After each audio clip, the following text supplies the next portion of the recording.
Well, I think it would be pretty neat just to go there and yeah, 14 hours. I think it's about 21 for me.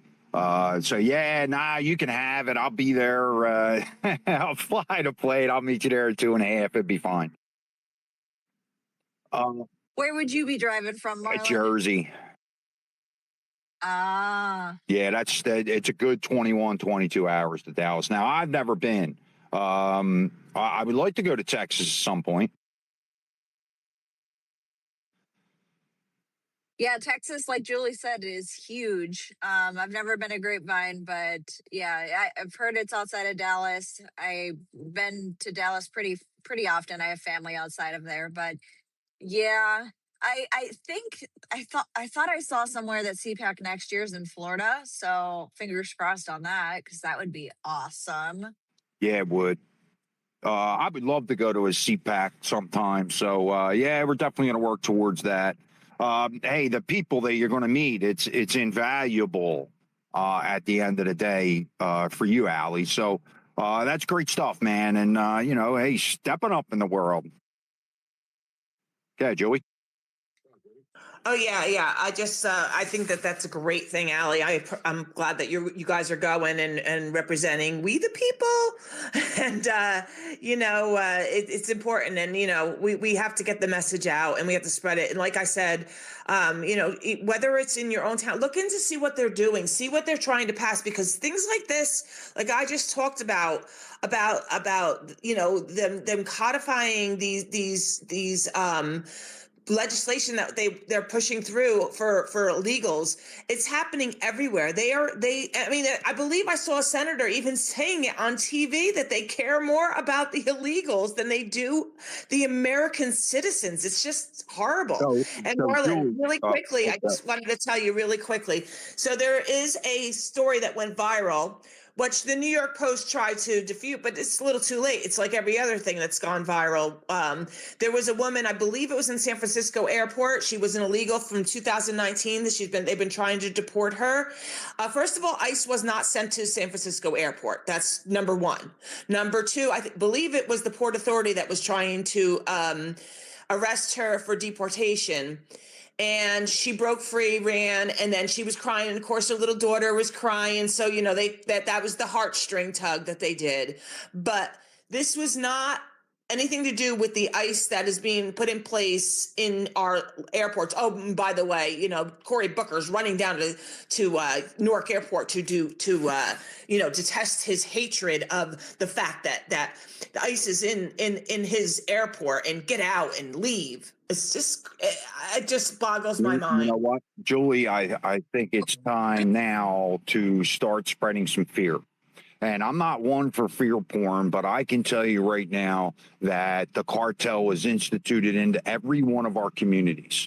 And you know what? I'm going to scream to the top of the hill on this, because my Spanish guys, they tell me all the time, they have frequent flyer miles at the border. If you don't think this cartel is installed in your communities, you're crazy. So to watch these politicians, I look at what President Trump did as far as going into Iran, all this immigration push for the last year. You don't think it was to smooth out some of those cells that were here in America? You guys are freaking nuts. I'm not even dealing with it. I'm going to start with the fear porn. Jeff DeWitt came out with an interview with Kari Lake. He told you that the cartels are installed in every state. So what's the deal? Marlon, I mean, it's not even fear porn, it's truth. And the thing is that people do need to realize that they are in every city, every state across the country. My business partner and I have been saying this for months, years. Like, we testified to that. And now, it was a headline, and I had someone be like, did you know there's sleeper cells in every city? I'm like, yes. Welcome. Good morning. Do you need some coffee? Yes, wake up. But Marlon, you mentioned Shell, and she must have heard her name. Her ears are ringing, so she's in the audience. And but yes, it isn't fear porn. It isn't. It's truth. Exactly. And when are people going to wake up and realize that we don't matter anymore, other than our taxpayer money? That is it. These people are being with this. That what happened here in Jersey yesterday, and Mikey Sherrill will sign those bills. I guarantee it. I don't care what she said on the campaign trail, and the fact that Murphy said that he vetoed them because he said they were too extreme. She's way more extreme than he ever would be. And guess what? Her ex-roommate from college, Abigail Spanberger, is going to do the same thing in Virginia, guys. I'm telling you. I would just, Julie, I would get creative with that. I'd be wearing like those medical masks and be like, oh, are you going to take my right away to mask up against COVID? Or, wear some sort of hijab and be like, oh, well, that's my religious right. Are you going to sit here and actually violate my religious rights? Oh yeah, and she wore hijab, and her administration wore hijabs for the beginning of EID. It just defies me. And she supposedly said, but Julie, I'm saying the ICE officers, if they're trying to demask them, I would sit there and actually do that. Oh no, I see what you're saying, but yeah, it I'm just so blown away by what happened yesterday in this state. New Jersey is California's twin sister on the other side of the country. I know from years. I've known a lot of these guys for 25 or 30 years. These guys are my friends, right? I say that because they're more American than most Americans that I know. They are willing to help. I've screamed at our Republicans to get in with the Spanish community, and they're reluctant to do it. That's because they don't have anything in common with them. You know why the immigrants vote Democrat? Because the Republicans don't show up. That's basically what happens. And hey, I hope some of that message is spread at CPAC when you guys go down there. I mean, you guys are representing the American average voice. Whether you guys know it or not, you and Shell are going down there to represent us. So I love that. I hope Shell is Shell on stage. Yeah. She is. Good morning. Good morning. Morning, Shell.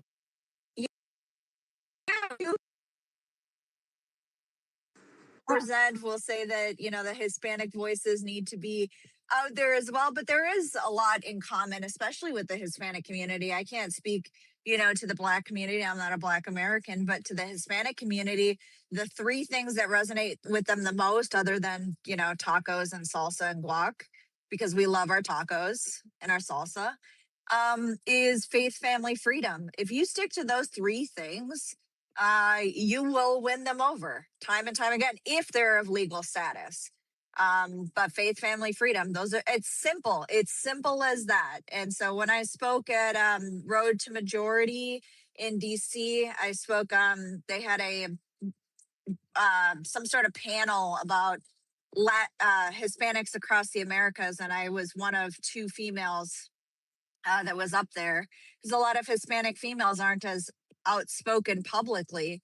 And so that's the message that we articulated up on stage, is that if you care about faith and your freedom of faith, and you care about freedom as a whole, and you care about your family, welcome to the Republican Party.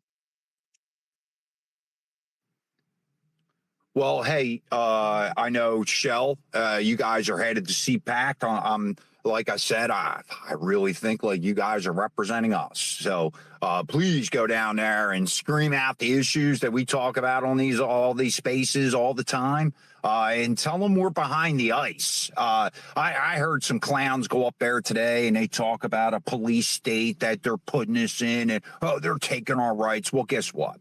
You lost your rights 40, 50 years ago when you let this immigration problem happen into our communities. Now that it's overrun our communities, now you want to go back and scream demasking and prosecute these guys.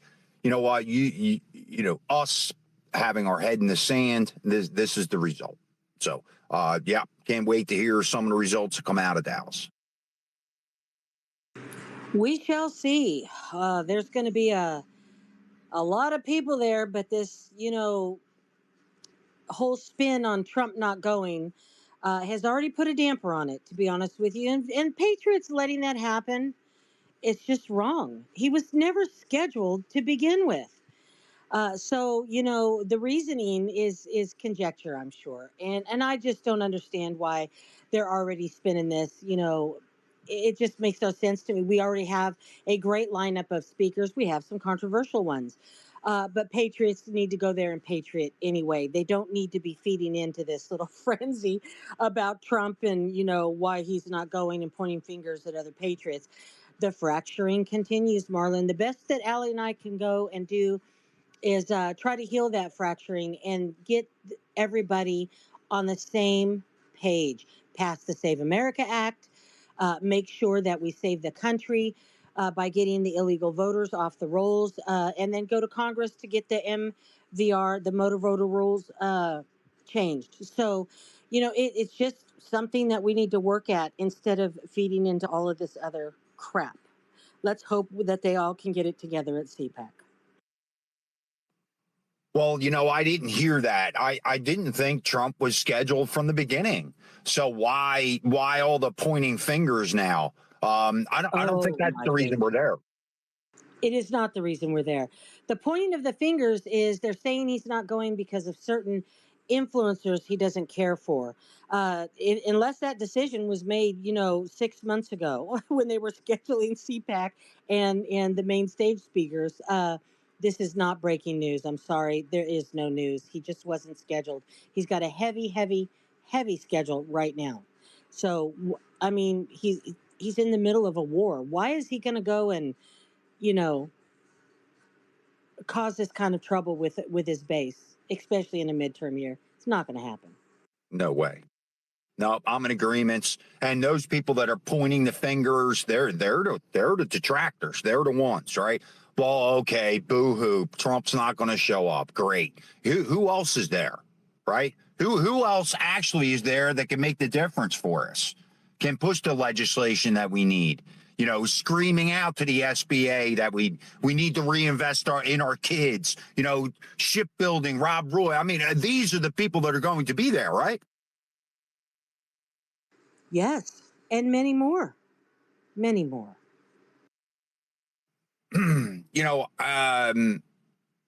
I'll have to lobby for an invite to CPAC next year. I think I would love to go, and I think it would be extraordinary. It's an amazing experience. You got to do it at least once, Marlon, but you don't need an invitation. Literally, for a pass to go in and experience CPAC, it's $47, unless you want to do the other events, and then it can get quite pricey. But $47 to walk, through, watch main stage speakers, experience Media Row, and everything that comes with it, meeting fellow influencers or, ex users, however you want to call everybody, and meeting the big, news personalities that freely walk around and being able to sit with warriors because the conversation is different there. That's worth the $47 to get in. With the Warriors show, I love that. They are warriors, and make no mistake, you are representing X and their spaces. So I'm hitching my horse to you. I'm sorry. I'll do my best, and I already know Allie's going to knock it out of the park. My main mission, my main goal, I'll tell you all right now, is the next CPAC. Allie Hopper is a main stage speaker advocating for our children. They're going to get to know Allie Hopper very well in the next 4 days. Outstanding. I know you got some inside track there too. So I can't wait. I can't wait for the updates. Hey, the confidence coming out of there. Please come back and spread that because that's what we're going to need. I'm gonna walk in there like a boss. Ain't nobody gonna be more confident than I am, Martin. And I'm a little short, chunky girl. I'm no Patriot Barbie walking up in there, but they gonna know I've been there. You hear me? I was press credentialed for the first time with the conservative organization and will be from now on, under my own power, under my own studio. I'm proud as punch, and I'm going to own that when I get there. And I promise you, we're going to talk to a lot of people some people aren't privy to. And Allie Hopper came in under my studio, and I'll tell you what, she's going to get a lot of work done there too. I have a lot of faith in this one, and don't worry, Marlon. Ain't nobody going to be shy walking up into CPAC this week. Small little chunky girl. It sounds like you girls are like 10 feet tall. What are you talking about? I can't wait to hear it. Well, some of them probably can wait to hear it. They know me. I'll, I'll hurt some feelings while I'm there. You know, it's just me. But, Allie probably temper me a little bit. But, it's just, it's not a place that you can just go there and it's all niceties. It's a place you go there and you advocate and you walk that walk from that talk you've been talking, and you set an example, and then you make things work and bring a community together and continue to the midterms and take it all. That's what this is all about. Well, from your lips to God's ears. And, I think that some of the candidates that are there, I think screaming at them to support the undercards in their local, I think that's so important. They need to go back and really, hey, advocate for those lower card positions on those ballots. And they know who's on the ballots, right? Well, by the time June and July come around, most of the primaries will be set, right? That's what I want to see. I want to see those stars, those influencers go back and support the undercards. That will make real change. That's what I'm hoping Doc will do. I'm hoping Doc will show up at CPAC. I'm hoping. Scheduled. He's scheduled. I knew that. Yeah. Because I think Doc was kind of like a symbol. Whether or not people want to beat him up because he only got 10.8% of the vote in Texas, I think the guy's voice has gone much farther than that, especially against a rigged machine, right?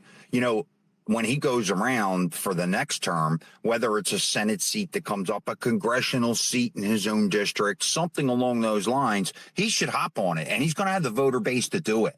So if he shows up between now and November supporting the undercards, there's no way he can lose.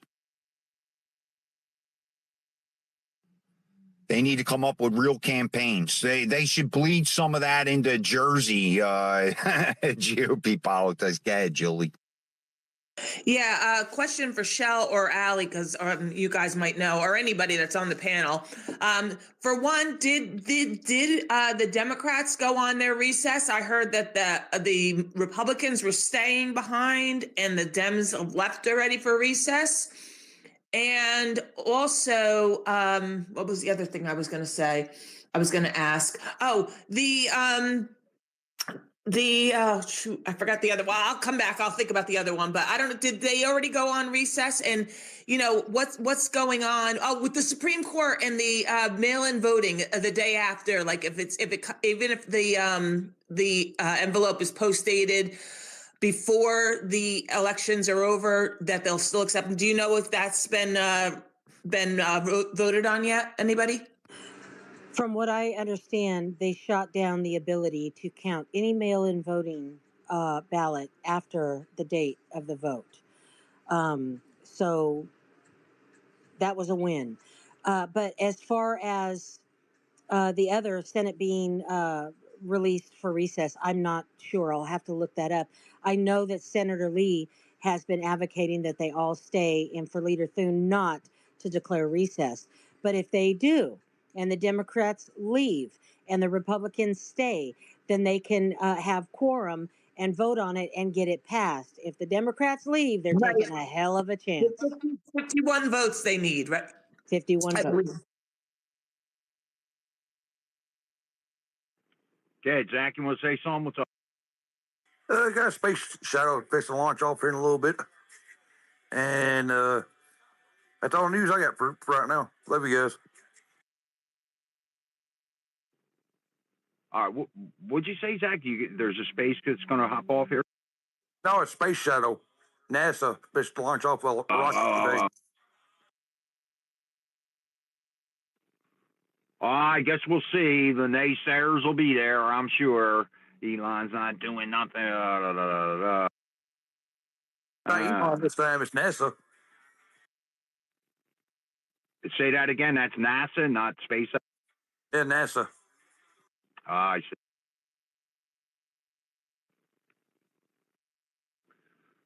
Well, hey, good start to the day, man. A little patriotism that you guys pump you guys up. CPAC starts on Thursday. Is that correct? I believe I'm not Wednesday, sure. right, Shell?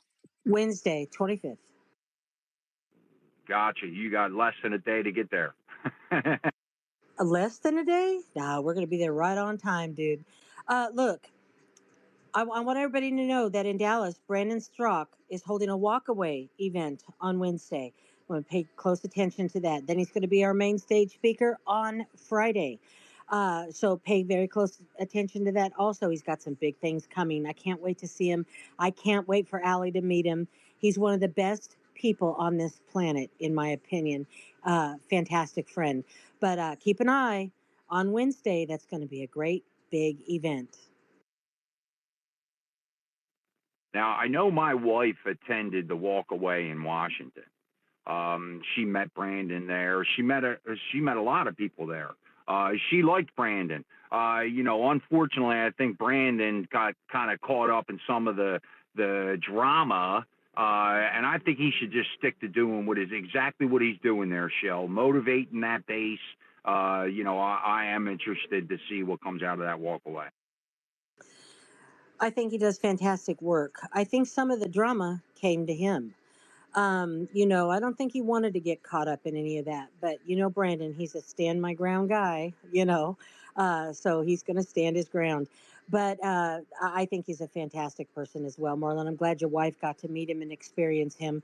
I've spent a lot of time with Brandon, and he's just fantastic. But the walkaway movement was brilliant, and it's just going to accelerate. And everything he's going to be doing this week is I'm telling you, keep your eye on him. Keep your eye on him. Good advice. I'll be interested to see what comes out of it. So, and he's a keynote speaker on Friday. Most of the speakers are in the evening there, if I'm guessing. All day long, Marlon, all day long. I think the latter half of the day is when last year is when Elon and Melee and all them showed up. And what a fantastic time that was. But all day they'll have interviews. All day they'll have different personalities up, and down off of that stage. And it's like the biggest fair you've ever been to without the rides. It's really quite interesting. So I would guess that there's going to be a lot of political figures there with their own policies. This is the time for them to lobby for their own policies to get other GOP members on board. Hey, combat some of the narratives, how to get bipartisanship in this. That's kind of what the whole thing is about with CPAC. So I'm sure you'll hear about a lot of legislation coming out and who to support and who not to support, Shell. So maybe we're leaning on you to kind of give us a heads up there, if you catch my drift. I'll try. We're gonna. I know I'm spotlighting you here, but sorry. We're gonna be busier than cats covering up doo doo on concrete. You hear what I'm saying? But we'll try to keep you guys informed. Maybe we'll pop in the mornings before we get downstairs and get started for the day. But I'll tell you what, it's going to be big updates every day. There's a lot that happens at CPAC. It seems like every moment almost. Well, that's exciting. And hey, I'm glad that you guys are joining forces there, represent X, because that's the way I kind of look at it. So it's good stuff. So I'd just rather represent America. Well, you know what I mean. I'm talking about, hey, the educated voices that are here that are Americans, Oh, I got you, Marlon. So we'll see. And yes, hey, any updates you guys can give us, that'd be great. All good. I know there's lots of spaces that's going to have some of the information out there, and I'll definitely be joining whenever I can. So good luck to you guys, and make those relationships that we can work on in the future. I think that's important. So hey, I also, hey, I don't want to lose focus about some of the ICE talk. Today, listening to some people, they're worried about a police state, and I really just think that we need to really pay attention to exactly what's going on, right? ICE detentions in my particular neck of the woods has been off the hook. There's all kinds of people that are not here anymore. People even in my own crews that are not here anymore. And I don't think, again, this isn't just a Spanish thing, right? This is you have to understand what New Jersey looks like. It's an absolute melting pot. There's people from all ends of the earth that are here.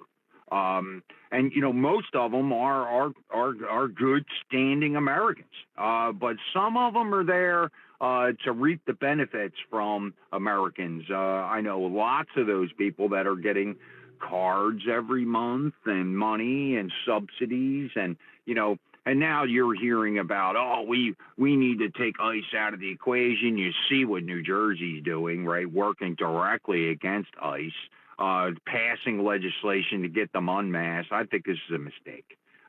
Whether or not you guys agree with a secret police, I think it's just the abuse that America's been through here, and I think we need this to happen. I don't care whether they're masked, unmasked. Take somebody here. If your immigration status is illegal, you got to go. And I don't really care who gives me a hard time about it, because guess what? You don't have a clue. And once you're able to understand what's going on with the immigration clique here, you would understand that these people are absolutely raping America. And when you guys realize that, then be able to stand up and speak about it, we're going to be better off. Get Yeah, no, and it just, and it's not just New Jersey. It's pretty much a lot of the states. More blue states than red states, but it's happening in red states. I mean, look what's happening with all the mosques that are being built in Texas. There's a lot of different things going on, and it just that people need to wake up and really get involved. Whether it's just talking to people, whether it's calling your congressman up, or calling their offices and telling them no on these things, because if we don't, it's just showing. It's showing that they care more about the illegals than they do you. All you are is their piggy bank.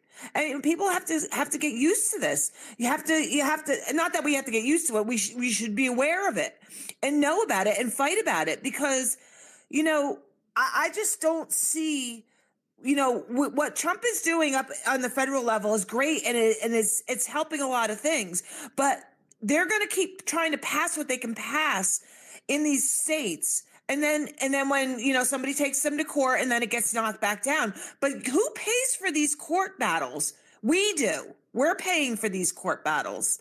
Guys, it's horrible, and they're going to do it as long as they can get away with it until somebody takes them to court, and then it gets shot down because it's not constitutional. Michael's come up with that many times. Unfortunately, Michael needs more participation and us to stand behind him when he goes to that state legislature and introduces that. Let's go to Nika. Nika, how you doing? Good to see you. Thanks for coming. Good morning, Marlon and Julie and Truth and everyone. Actually, I just wanted to. It upsets me at the same time, but just understand, I just want to point out how important people's voices are, because if you're making phone calls and you think they don't matter, you're wrong. Yesterday, North Carolina Board of Elections just put a halt on legislation to make it more difficult for illegals to vote. The reason that halt was put on it was because they received 15,000 calls and emails asking them to put more thought and time into it.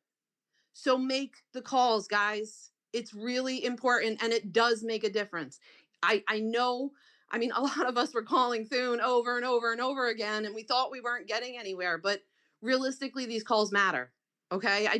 I wanted to point that out, because Marlon, I know a lot of people you make the call, and afterwards you're sitting there going, that really didn't make any difference. They didn't even listen, but the call is registered. the call is registered, especially when you're calling an official's office. So, and they have to listen to it, Nika. They have to listen yes, to it by law. yes, and they, if they get enough of them, apparently, because that was the reasoning. I guess there was some kind of little bylaw that says that they actually have to go back and they have to take the time to review it again. So make the calls, send the emails, guys. It is truly making a difference. Even if it's just a little step at a time, it's a step in the right direction. Thanks. Yeah, Absolutely, Lisa. That's why when Wake Up posts those things about the bills that they're trying to pass and to call, I always quote tweet him and I tell people, get involved. This is the easiest way to get involved, is to make those phone calls, send those emails, get your voice heard. You know, you might not think it makes a difference, but it does make a difference. Thank you for saying that. It's really going to make a difference when they get the average view in their inboxes every month. They're going to hate it.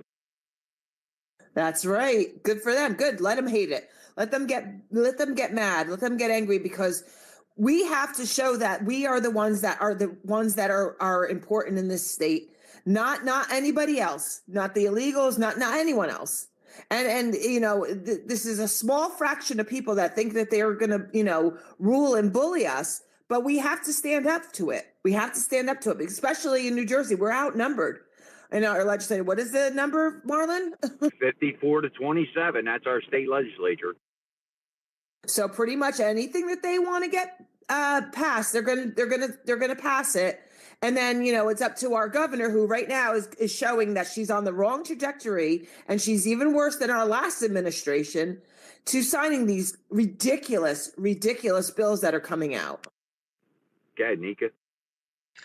Did you guys see the clip of Senator Chris Murphy last night saying the quiet part out loud? He straight out said, the ones we care most about, the undocumented.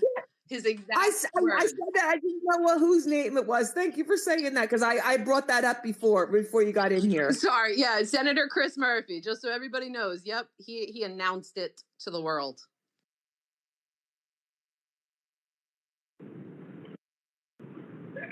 So, hey, you know, the Iran thing that we talked about yesterday, you know, it sounds like the Straits of Hormuz, they are not going to let their boot off of this, right?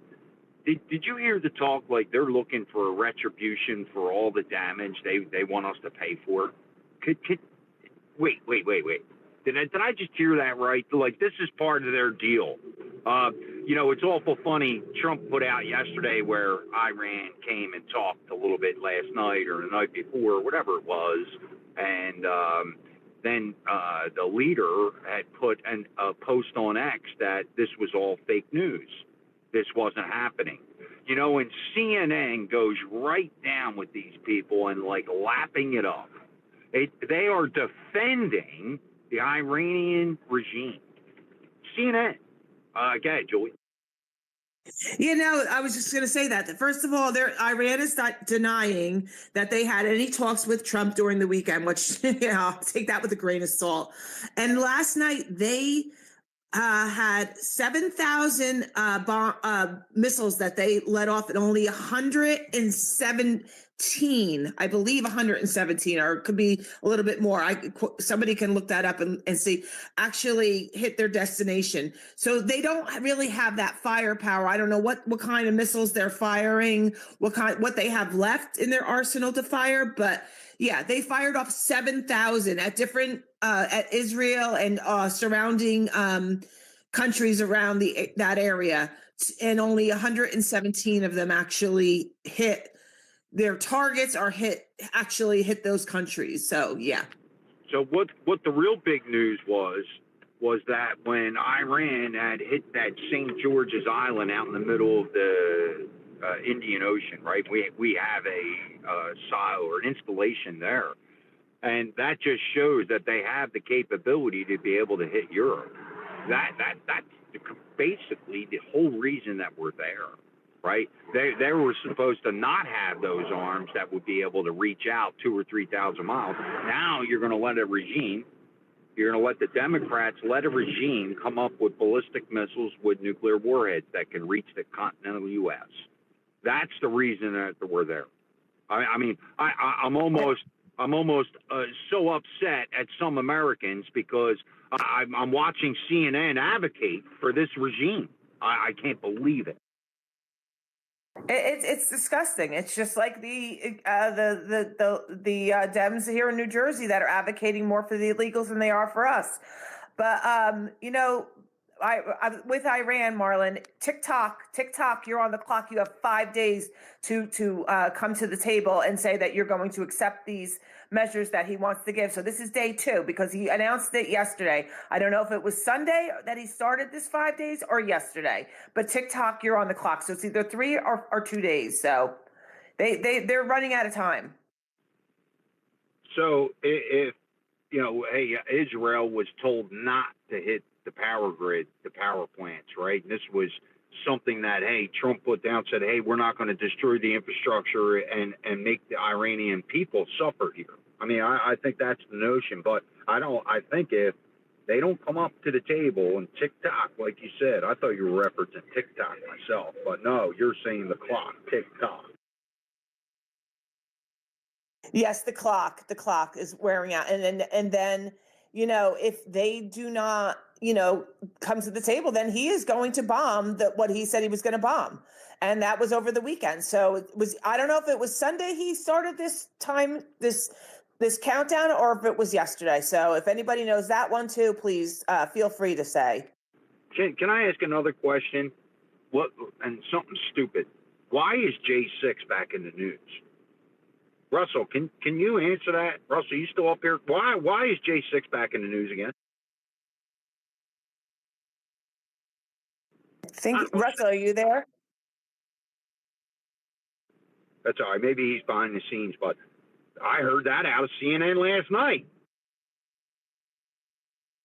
Well, again, I think there's a lot coming out with Kash Patel, and really, I think they might have found another thing in the skiff, another hidden door, another hidden something with actual transactions that with Nancy Pelosi. So that might be it. They're trying to keep that relevant because if you talk to most people that are on the other side or indifferent than you in your thinking, that's the first thing that they'll come to the table with is, well, you guys, created that insurrection January 6th and you killed all these police officers and blah, blah, blah, this and that. So it's one of their talking points that they're going to keep going to. Same thing with the illegals that are being caught up. They're going to show you women and children crying like that's the reason, and that they're separating them and they're hurting and they're going after these family members. And it's the way to pull on the heartstrings of the people to keep them on your side.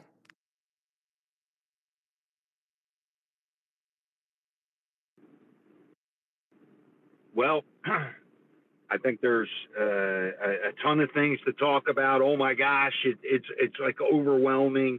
I got like a news overload. Man, sometimes it's only Tuesday. We're gonna see someone come down by Friday. I don't know. Maybe we can say hello to Truth. Truth, it's Tuesday. It's 10:07, man. How you doing, man? I see you stepped up. I don't know if you got it going on in the background. Yeah, I was working in the back, just listening. I'll just keep my comments to myself. But good morning. No. Tell us what you're thinking, Truth. Please get it out. Yeah, and I got to step away a second. I'll be right back. Not thinking much. Just doing stuff in the background for the American Rancher Alliance. So lots of stuff going on. Speaking about the American Rancher, did you see finally it's making the news about the fires in Montana? Is it Montana? I think so. Montana. Nebraska. Yeah, sorry. Thank you for correcting me. These fires are really incredible. I mean, 1 million acres, guys. It's getting pretty bad. Julie, how close is that to Wyoming? Is that like on the Wyoming side? Anybody know? Well, Wyoming has fires as well. Well, they always have. I mean, there's always something going on, but I'm just curious if anybody knows how bad Wyoming is. I know. I don't. And I think yesterday, Country Biscuit was saying Oklahoma too, right? Or no, Yeah. or that was Twizzle. So Yep. yeah, The chances of it targeting branches, I mean, that's you're in the millions to one. All these fires are targeting ranches. Right now, it's like record-breaking pricing for cattle. That, believe you me, this is all a big plan. This is all fabricated because they're trying to get ranchers that have been doing this their entire lives to sell out. Again, the price that they're paying for cattle it's just never seen before. So watch what's going to happen in the cattle industry and watch the huge drop. And it's a big plot. They're trying to get rid of the American rancher. I'm telling you, and if you're not privy to that, you got to wake up. This is why the American Rancher Alliance was formed, to help keep American ranchers in doing what they do best. But like I said, I'm going to try to keep my comments to myself. I'm just feverishly working in the background, programming all this stuff for them. no, it's good that you guys are doing that and to keep it alive and keep it on the forefront. We definitely need to get behind this, and buy your meat locally. Go to your local butcher, find out where their meat is coming from. Don't buy it off those shelves if you can help it. I mean, some people don't really have that choice, but if you can, pretty much every state has your local butchers, and you can find them, or local farm stands that farm, that have stores in them and that sell their meats. It might not be from their farm because they're not, they don't have the cattle, but maybe they're getting it from another farm. So support, and buy it, because you're buying healthier stuff that is known not to have a lot of the MMR in it and all the other crap that they're feeding these cows and injecting this cattle with. That's important. And then also last night, I don't know if anybody saw that down in Texas, the Valero refinery, that there was a huge explosion, and that was big. That's one of our biggest, I believe, oil companies that we use is the Valero. I believe that is. Again, please come up and grab a mic if you know more about it. I'm just seeing what I saw on X last night and just reporting it today, but I know there was a huge explosion there last night. So come on up. Oh, here's Brandy. Maybe she knows because she lives in Texas. You got goats as well. Go ahead, goats. Hey, good morning, guys. Brandy probably knows more about this, but one thing I heard yesterday is that's not the first explosion at this particular place. I think I heard there's been 2 others, a total of 3 maybe. Let Brandy go ahead and go, and I'll come back up in a second. All right. What's up, Brandy? Thanks, Goats. Well, Goats, I love you. You're giving me a little more credit than you should. I will say this. I was born and raised in Houston. I'm not there now, but I was for nearly 40 years. I was in Houston. And I know that it's a big thing for people who are not living around. I'm trying to say this with as much love as I can. People that don't live around refineries really freak out when they blow up. Okay? I'm going to say it that way. This is not a surprise occurrence for anyone that has lived around refineries all their life. We always have fires. We always have little explosions, bigger explosions, bigger explosions. This is just something, honestly, that you get desensitized to when you live around that. So, yes, there has been an explosion at that refinery before. It was in Port Arthur. But I don't get all freaked out like most people on social media when these things happen. Again, because I was raised around them. So we see a lot of cancer when you live around those things. You see a lot of fires. You see a lot of burn-offs. You see a lot of water that is toxified. There's so many things that is kind of like a regular occurrence for us that live around these things. So I just want to say that. honestly. Yeah, no, Brady, that's great. I'm glad that you're saying it like that because, again, it's fear porn, right? We have a war going on in Iran, and the oil that we don't get from that comes through the Straits of Hormuz, we get our oil from America, and then you see an explosion, and if, like you said, if you don't live there and you're only hearing or reading about it, it can be very scary. So I'm glad that you came in, and I'm glad that you were rectifying that. And let's hope that that's all that was something that is a common occurrence at these refineries. So thank you very much, Brandy. Absolutely. Now, if I can follow it up real quick before I be quiet, that doesn't mean this wasn't sabotage, right? Because these are vulnerable weak spots in the United States structure that they're going to absolutely try to get to. So I'm not saying that everything is innocent, just saying it's not uncommon to see things occur. Yep. Thank you. Go ahead, Goats. Get that sister of yours in here for a Texas perspective. So we need some info. The one thing I wasn't hearing people talk about, and you saying it that way, maybe there wasn't, but like casualties, were there, did people die? I mean, those explosions looked pretty big on the videos. So what were they saying about casualties? I don't watch any other news different than you. X is my news. I've been off for 24, 48 hours, but I haven't heard about any casualties. Again, they should be sharing with y'all if there is some. But typically, yeah, I mean, you're going to have casualties at these types of explosions, and they should be sharing them. I have no idea. I do not watch mainstream media at all. None. I hadn't looked into it either. I was just in a space yesterday that happened to be talking about it and that's where I came up with the multiples at that place. So yeah, I really don't have any information on it either. I was just curious because, obviously if there's a bunch of casualties, that would make the happenstance of it maybe a little more or less. I don't know what I'm trying to say. But anyway. Well, hey, good morning, Goats. And I see, and Brandy, I know you came up, Brandy.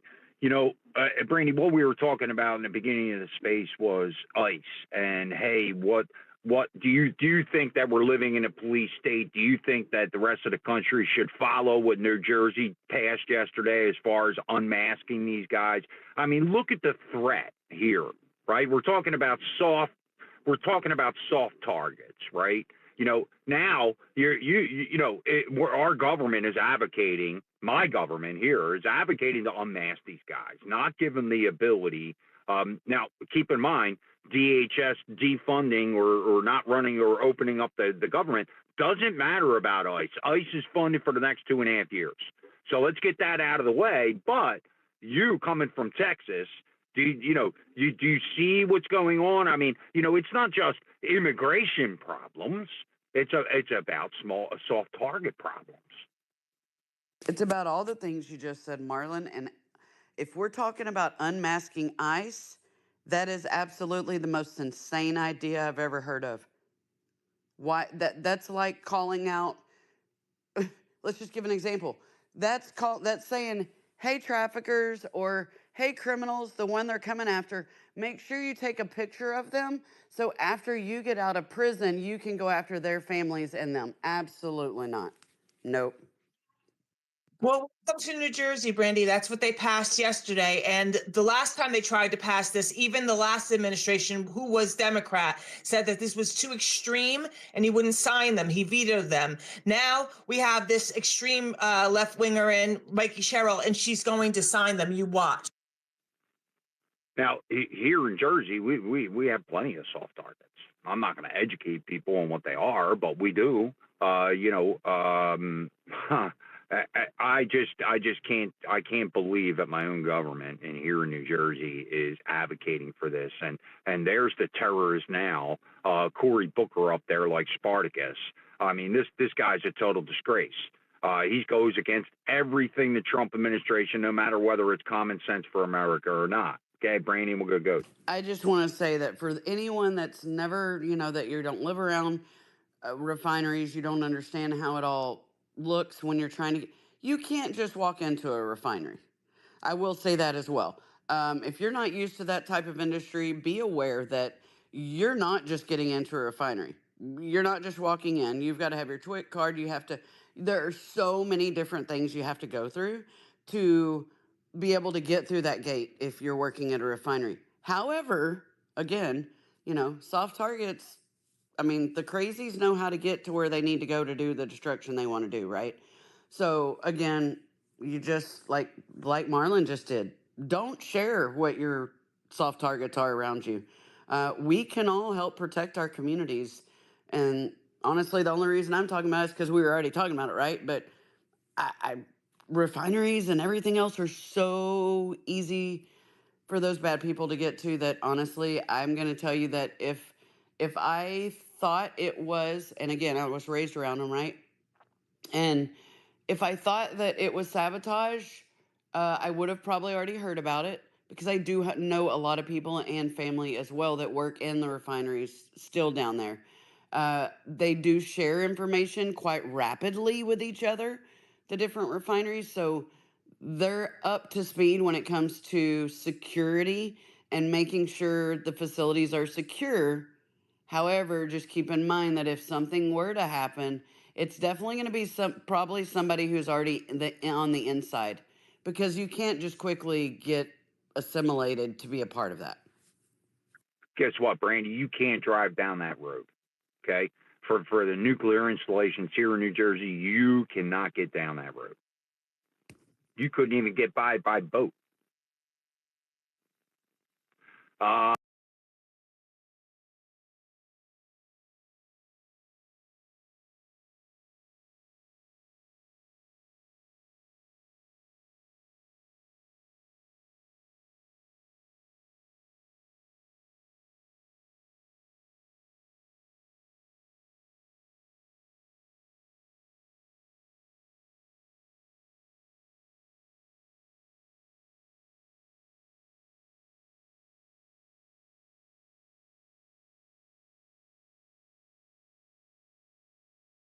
And started a whole ruckus the second he got home. And like, if anybody's interested in seeing what they do when and this is in Colorado, by the way, when they have the opportunity.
ICE has been around our entire lives.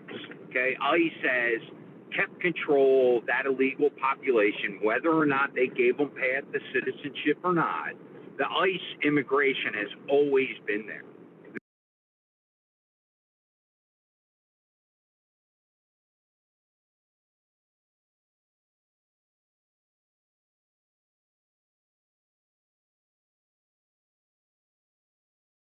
Years.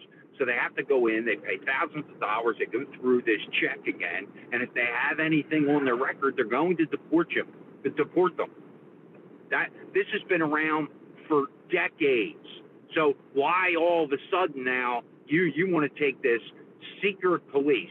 I don't care what you call them. They're not a Gestapo, I can tell you that, right?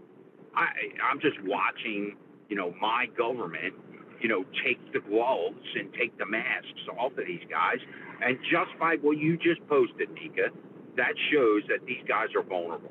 Now their identity is out there. Now their kids are in peril. Cory Booker standing on that podium screaming like that. Come on. They're the government to let them institute the cartels into every one of our counties and states and townships. And now you want to take the police away that actually puts the restriction on them, gives them some kind of moment of pause.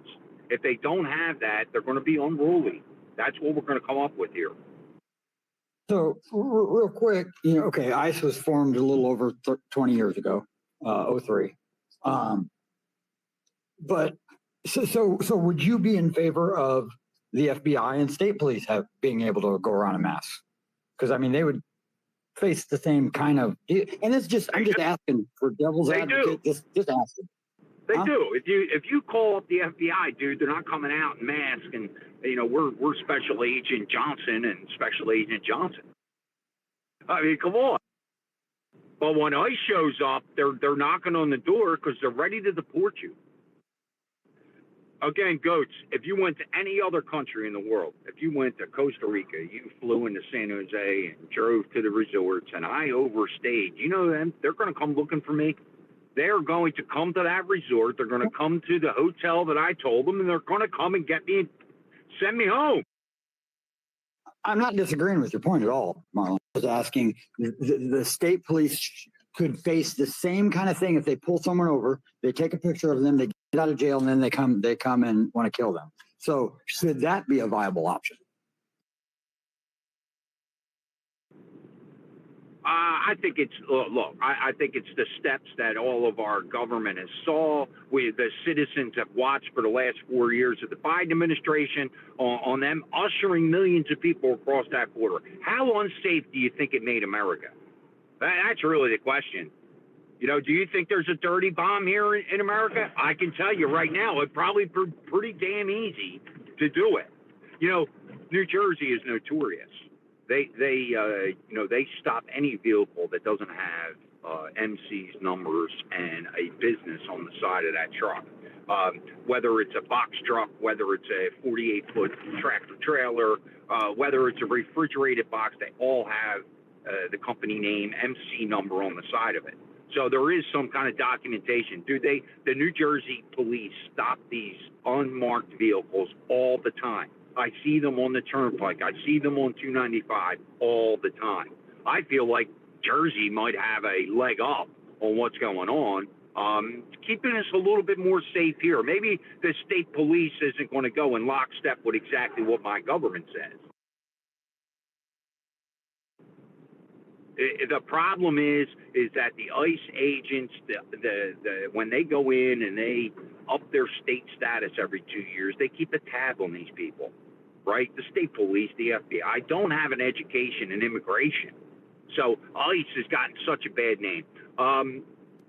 Did you want to respond to that? We'll go to Julie, Brandy, Carl.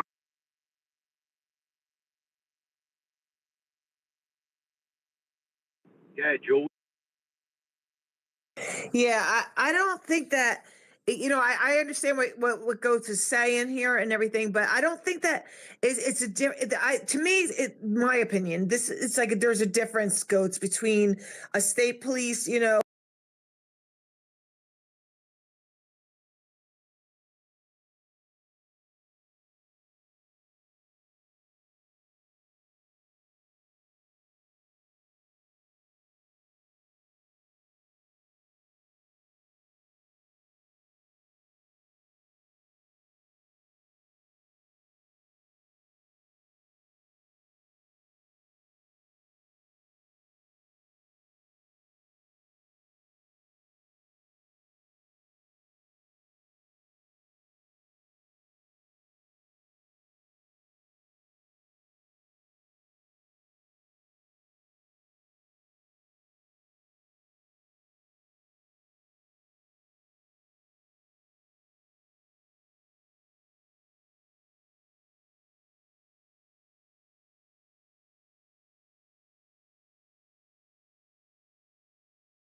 my arm.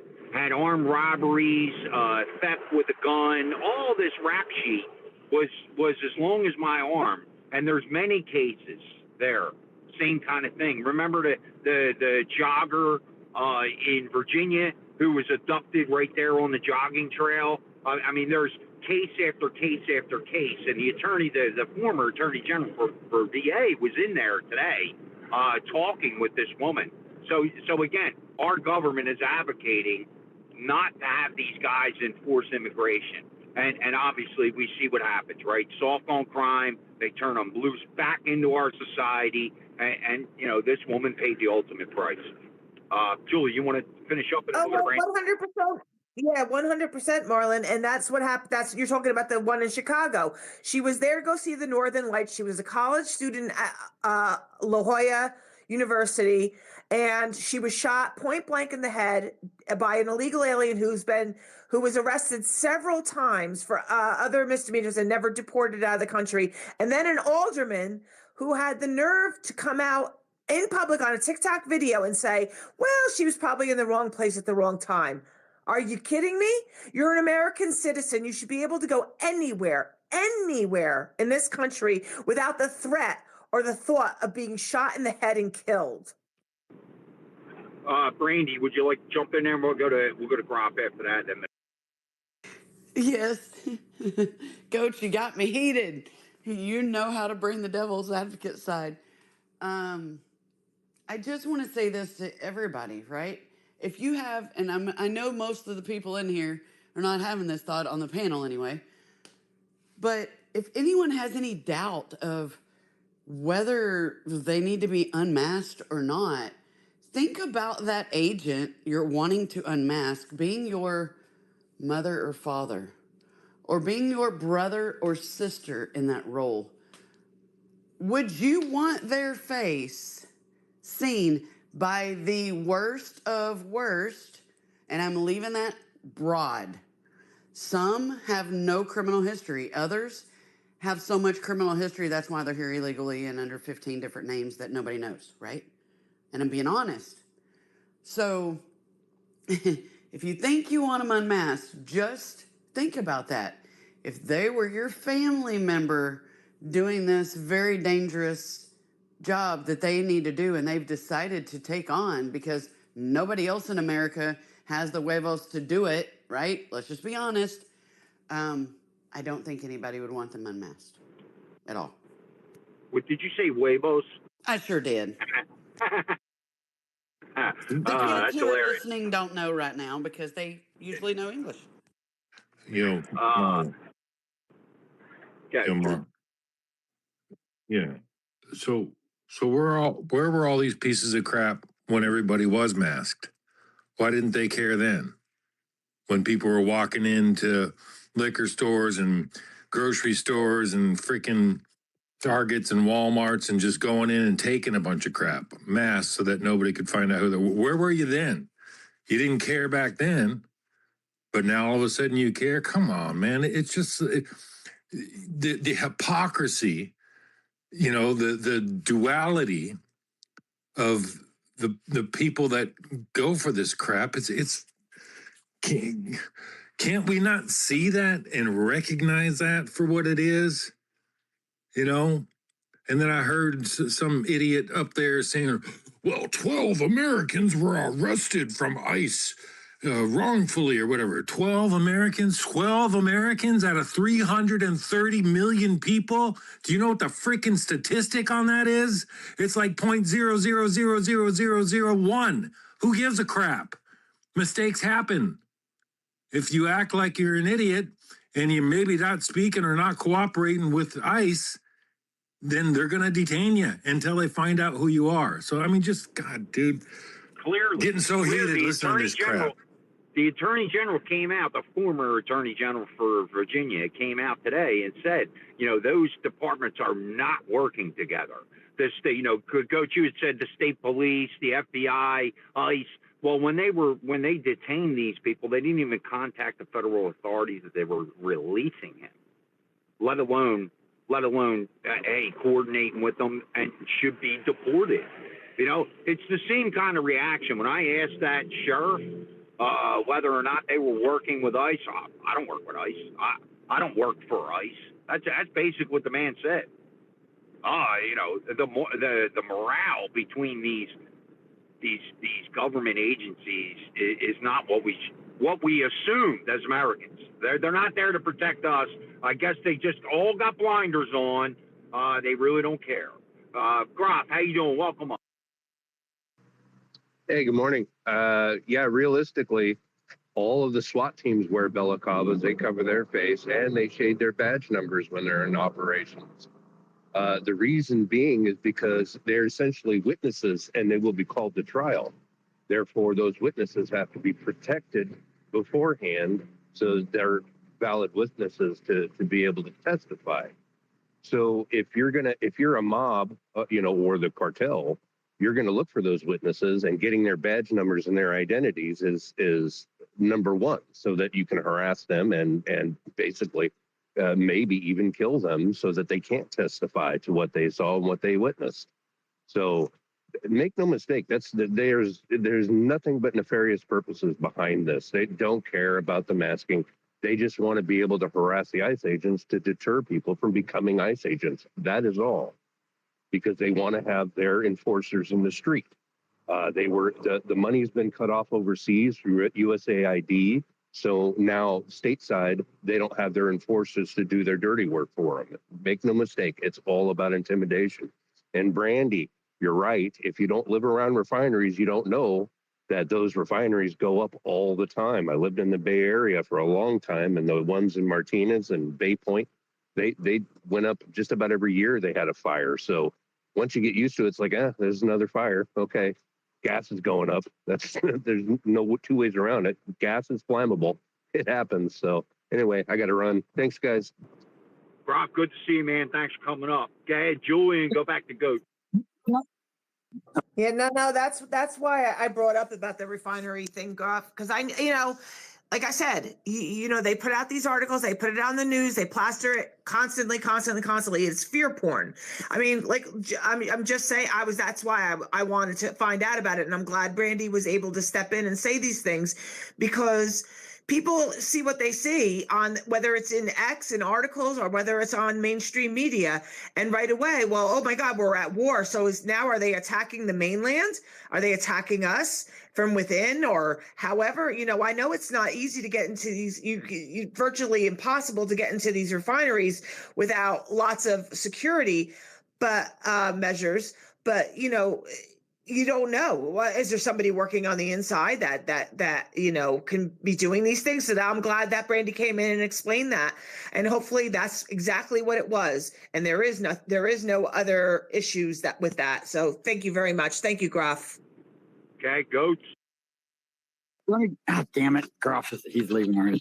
I just wanted to thank him for that response, because that's kind of what I was trying to get.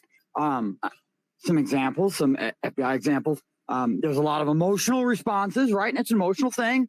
Just trying to get some more salient arguments out there to. So, we had better arguments than just the left's tactic of emotions. Oh, what if, and I'm not picking on you, Brandy. What if it's your mind, because that's valid, right? But it's an emotional response that, yeah. Anyway, thank you very much. Thank you, guys. I like trying to be that devil's advocate every once in a while. Marlon's supposed to sit up a little bit. No, Goats, say, man, listen, everybody, an American has the opportunity to be able to come up here and question. That's not what we're saying. But, watching ICE go on and they want to unmask them, I look at this as a punishment. This is a punishment to America, because we've had our heads in the sand. We let these immigrants into our country, and long before Joe Biden was around, I can tell you that, right? This mass immigration started in the middle 90s. That's when it really started. I lost my job to immigration, right? But I think this is a form of punishment. I think that, hey, these officers, anybody that's here that doesn't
immigrated, we had to jump through a lot of hoops. Thank God we did it legally in 95 to Atlanta, Georgia. Anyway, don't let the accent fool you, Marlon. But anyway, so I went on to do my American citizenship, and it's something called the N400. It's a thick application, and I went through that, okay, and I was vetted. I remember I had a contact. I was working legally in California, and it's 3 hours behind the East Coast. And I remember at about 5 o'clock in the morning when I was doing my deliveries, I was working for a famous donut company on the Highway 101. I think, Julie, maybe if you're around the La Jolla or the Del Mar area or Rancho Santa Fe, it's great area. I was in Cardiff by the Sea, and I was working for a famous donut company. Anyway, while I was on the shift, I was from 1:30 in the morning to 10 o'clock, and I rode my bike to Whole Foods in Del Mar. Anyway, so I was contacting the Atlanta Police Department, and through my application to become an American citizen, I had to send them everything for 15 years vetting, criminal background history, misdemeanors, and everything to make sure that I was honorable, I was decent, and I didn't have any kind of criminal background history, which thank God I didn't. So again, and then I had to leave California to be in Georgia as a resident, where I had my Social Security, I had my residency, my driver's license when I arrived in 1995 for 3 months to learn the constitutional law and to visit the immigration office where I was a resident since 1995. And then I pledged allegiance to the great republic, and I'll never forget it. And I had to disavow everything, okay? And especially radical Muslims. As a Muslim, you cannot run for office. There was a 1952 ban on Muslims. Okay, in 1952, I believe it was around that time in Congress. It was an act. I'm not sure the name of the act, but again, Sharia law, communism, all this nonsense is incompatible with the Christian law, especially the Atkins Bible, which was endorsed by Congress in 1782. So all these radical Islamicists and these invaders that have come across the border, it was a deep state agenda, especially to fund democratic sanctuary cities to overthrow any form of traditional values. I mean, look at Muslimi in New York, for God's sake, swearing on a goddamn Quran, which is completely treasonous against the Republic for which it stands, one nation under God, Christian law, okay? So again, you have to disavow everything. So it makes me so sad and so sick and so disgusted that we had to do it legally. We honored, and it's a privilege to become an American citizen. It is the greatest privilege on God's green earth, because it is the Holy Land and it is part of the American national and the American citizen. All of you, great patriots of all, veterans, loyalists of the Republic, Marlon, including yourself, who shed blood. Your ancestors shed.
Living very shortly, and that's why I'm so grateful to all of you doing your due diligence.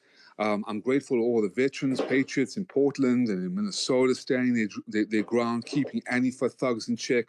And I do believe that military will be working with us, especially with the midterms in Georgia and others, Maine, where they are bound to cheat. I mean, these are cheaters, these are traitors, these are criminals. You can see all the fraud with the Somali pirates, Dearborn, Michigan.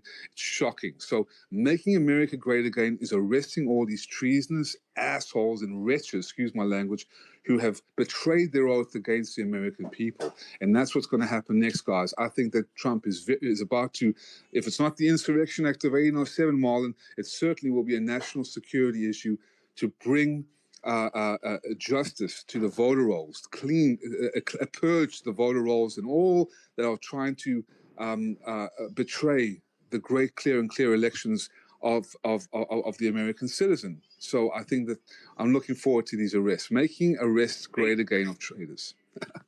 They said it yesterday that the DOD is supposed to take over voter rolls.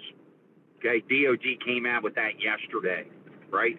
And you know, as far as ICE is concerned, for me, being so connected, understanding the metric that most Americans have no idea.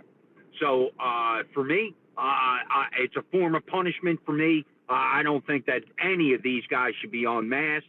Just like Rob said, you have a SWAT team that goes out there. They're all masked. They cover up their badges. I'm over it. This is a protection against America. That's basically what I see. Go ahead, Julie, and then we'll go to Arias. Real quick, just to clarify that it's the Communist Control Act of 1954 that I think you were trying to refer to. Yes. Which is still law, which is Public Law 83-637. Just an FYI. Okay, Julie, and then we'll Yeah, go to and I Arias. was just going to say, I was just going to say that there are so many laws on the books about all this, about the deportations, about illegals, and if they were just followed, we wouldn't have this problem. They constantly, that's another talking point that the left has is, well, we just need to make, we need to make some laws up and everything. There's already laws on the books, and they just are not following them, and they're not providing the information that's needed. And we are going to get defunded federally in New Jersey if these shenanigans keep up. And the reason I was raising my hand because I haven't done my job yet, and that is, please, guys, go down to that purple bubble, like and reshare the space. If you can please go over to American X Live, it is being streamed there as well on Rumble and YouTube. And if you can just go over there to those accounts and give them the thumbs up so we can get it up on the algorithm, I'd appreciate it. Thank you very much. And Arias, sorry, Julie, I just want to say one more thing. Sorry, Arias. Why Muslims can now run for office is because on November 18th, 1990, the 101st Congress, Marlon, quietly repealed, and also to truth, the McCarran-Warner Act of 1915 forbidding Muslims from holding office. And members of that Congress were none other than who? The traitorous Dick Cheney, John McCain, Joe Biden, Al Gore, John Kerry, Mitch McConnell, Chuck Schumer, and Nancy Pelosi. Imagine that. Go figure.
It becomes problematic because then you have to pay somebody, and those people that we're paying is technically people like myself in the construction field now, right? And those people that I see that I have to, hire at times, some of these are immigrants themselves.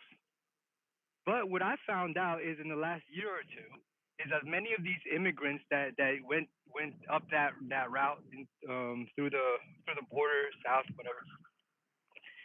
What I found out is they're already getting their status. They're getting status already. They already have a social security number. So now the big question comes in. Now that they've been approved to stay, do we still put in the effort to try to remove these people? The way that I'm seeing is that if 20 million came in, 10 million are already now legally have legal status here on the state. Do we want to continue to try to push for the other 10 million to get rid of all of them, or does it become now a wiser move innately to give those individuals that came in an opportunity to, one, prove themselves, right? A whole background check. Now I'm coming now from the military point of view. I would gladly take in some of these individuals, go and do a full background view on every single one of them, and then have them go through some training from our end and make sure that they do the allegiance part for us. In my mind, I think that would be a wiser move. In essence, we are built from immigrants. We want to produce the best quality of people. Construction is an all-time high, technically. Still, people want to come out and push forward into the economy. So I see things from multiple angles. Now the question is, as we as a community, is that where our heart is? We want to go. Aries, can I let me kind of add up? By the way, I finished. And listen, I'm in construction also, right? And I listen, I lost my job to immigration, and now here, what you're talking about is maybe not the illegals that came across the border, but these are the illegals that have assimilated into our society, right? There's two different immigrants there. Okay, one that's pulling off of the government and they're sitting on their tails and are not doing any work, but then you have, like you said, the other 10 million that are adding into the U.S. and value their communities. Do I think that we should be, what I said from the very beginning is any of the DACA or Dreamers should get automatic amnesty and become American citizens. Although I think at that point that those DACA recipients could go back and help the Holman administration and the Trump administration with the immigration problem. Listen, dude, I know right here, MS-13 has a stranglehold on Lindenwold, New Jersey. That's the number one stranglehold between Pennsylvania and New Jersey, MS-13. This is where they're instituted. They are instituted into our political PACs. They're instituted into our local governments. So nobody can tell me that this ain't happening. And where they're getting the money to contribute to these PACs is through the cartels. So listen, I think the bigger story here is we have to, kind of separate these people. Who are here for the right reason and who's not, Arias. Well, I wholeheartedly I understand that argument, and though that may be occurring behind the scenes, which we would have to, pretty much flood them out. We have to flood them out with who? With new people that we trust, right? New individuals. Like for instance, right? How long have we been talking on Spaces? Is that we've at least known each other to the point that we live in the same state. We know each other to be of good heart, right? Why not push some of you guys into these positions? Why not rally behind some of you individuals and push you guys into the community leadership, right? Why not? We've been talking enough, right? So the idea of the trust, how much trust have we built in each other so that we can say, let's rally behind Marlon. and let's push him into wherever the county that he's at. If you want to go that far, or you want to go further, let's push you further. Let's make these rooms of more significance. Because if the change is here, the change is now. That's where I'm getting at. And so I'm putting myself in positions where, in the construction field, like, there has to be order. In my mind, I can't have, like, in the New Brunswick area, like, I can't have like, I see a bunch of unorganized businesses out there. Everybody's trying to find a way to make the buck, but nobody seems to understand how everything really flows.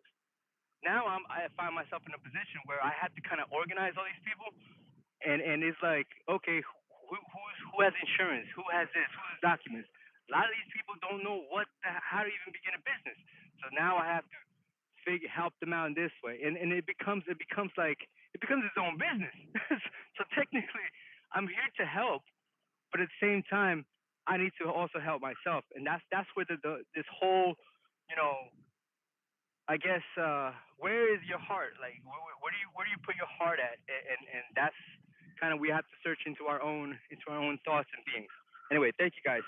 Appreciate you. So, and we're going to go to you, Julie. But Arius, to your point, is that now that, hey, America has leaned on its immigration all this time, right? Since the middle 90s, okay? The drywall industry is inundated with Spanish. There are no other choices. There are not white people who do drywall. There are not black people who do drywall. You know who does drywall here? The Spanish community.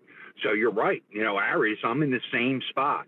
But most of these guys have come here and assimilated into our societies. They're paying taxes. They have a New Jersey driver's license. They own homes. They have kids with houses and kids and grandkids. This is a whole generation that has come here. Now I see that the Trump administration, Tom Homan, hey, they are getting some of the legal fractions out of here. The people that are conducting business in this country should not be conducting business in this country. And our government has facilitated this behavior. So, hey, if I get caught drinking and driving in Lindenwold, you know what? I'm going to the clink for sure. But if they get pulled over, they take them home. Because they don't want to do the paperwork, Arius. I know this for a fact, dude, right?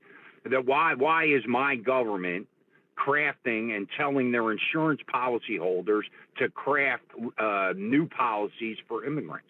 I'm talking about immigrants that are starting businesses, right? No, that directly works against me. I mean, I'm paying one of the highest rates in the country for liability, workman's comp, and vehicle insurance. Why should any other person in this state pay any less than me? I don't get this. So there's some problems there, Arius. 100. Okay, so I'm in this technically, and this is why it's crazy. I'm in the same situation, but at the same time, I'm in a different position because I speak Spanish. So what I found out right now, the demand is that we need people who understand the flow. If you understand business, then you are needed. If you think that they're taking from you, don't look at. I wouldn't say to look at it that way. I would say they're there for you to call upon them. If essence, it kind of like you become the mastermind of your own situation, of whatever clients you have on your side, and then they become the workers that they want to be. I'm not even forcing them to work. They have to work. They have to pay their rents. They have, and it's crazy because it's like that's what they did to us. That's what they did to me. That's what they did to my father. And it's wild to kind of visually live see how the system actually plays out. Now, how do we fix the system? You're telling me that the best system would be to deport everybody as fast as we can. Where are we getting that money from? Who's paying for those flights? So there's you're damned if you do, you're damned if you don't. But which is the wiser choice at the end of the day? That's kind of what I get at. John Q. taxpayer is paying the bill. Okay, that's who's paying the bill. When they're getting deported, that's who's paying the bill. You know what, Arius? It's a hard conversation because you're right. I am stuck in the same exact spot.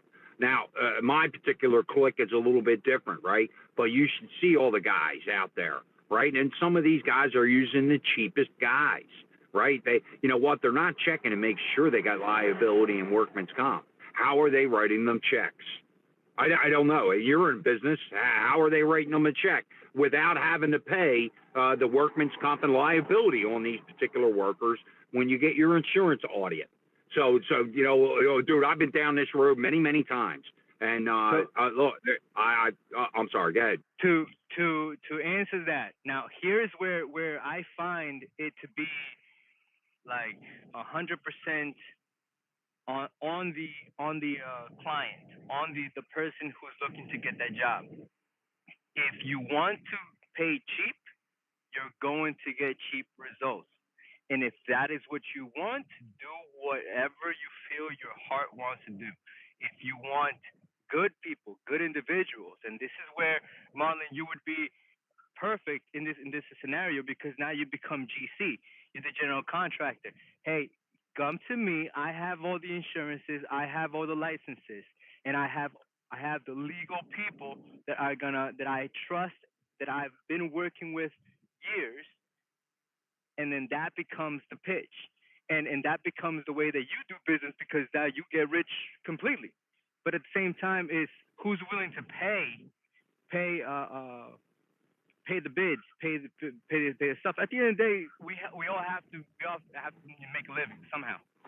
Right? Well, but look, Aries, I'm with you, but unfortunately, I've been burned so many times. I can't tell you on how many guys came with me with the correct paperwork. They stopped paying their insurance 2 months in. I got stuck because, hey, I paid these guys thinking that, hey, their liability and workman's comp is up to date. And you know who paid the tax for that? I paid the tax for that. So it not only cost me the money to put that employee out there, pay him the higher rate, I ended up paying the tax for it, right? So when you work it out with workman's comp, it's about 22%. So yeah, dude, I had to write them a check right there. It took every dime I had to get out of that trouble. You know, look, we can do this with insurance mechanisms. They're additionally insured. If you're additionally insured in areas, if they're additionally insured and they have your company on there, as soon as they stop making a payment, your insurance cover carrier is going to call you and alert you that they stopped paying the workman's comp and liability. Then that's way I won't get stuck later on down the line when I get my insurance audit, and I have legal insurance for all these workers.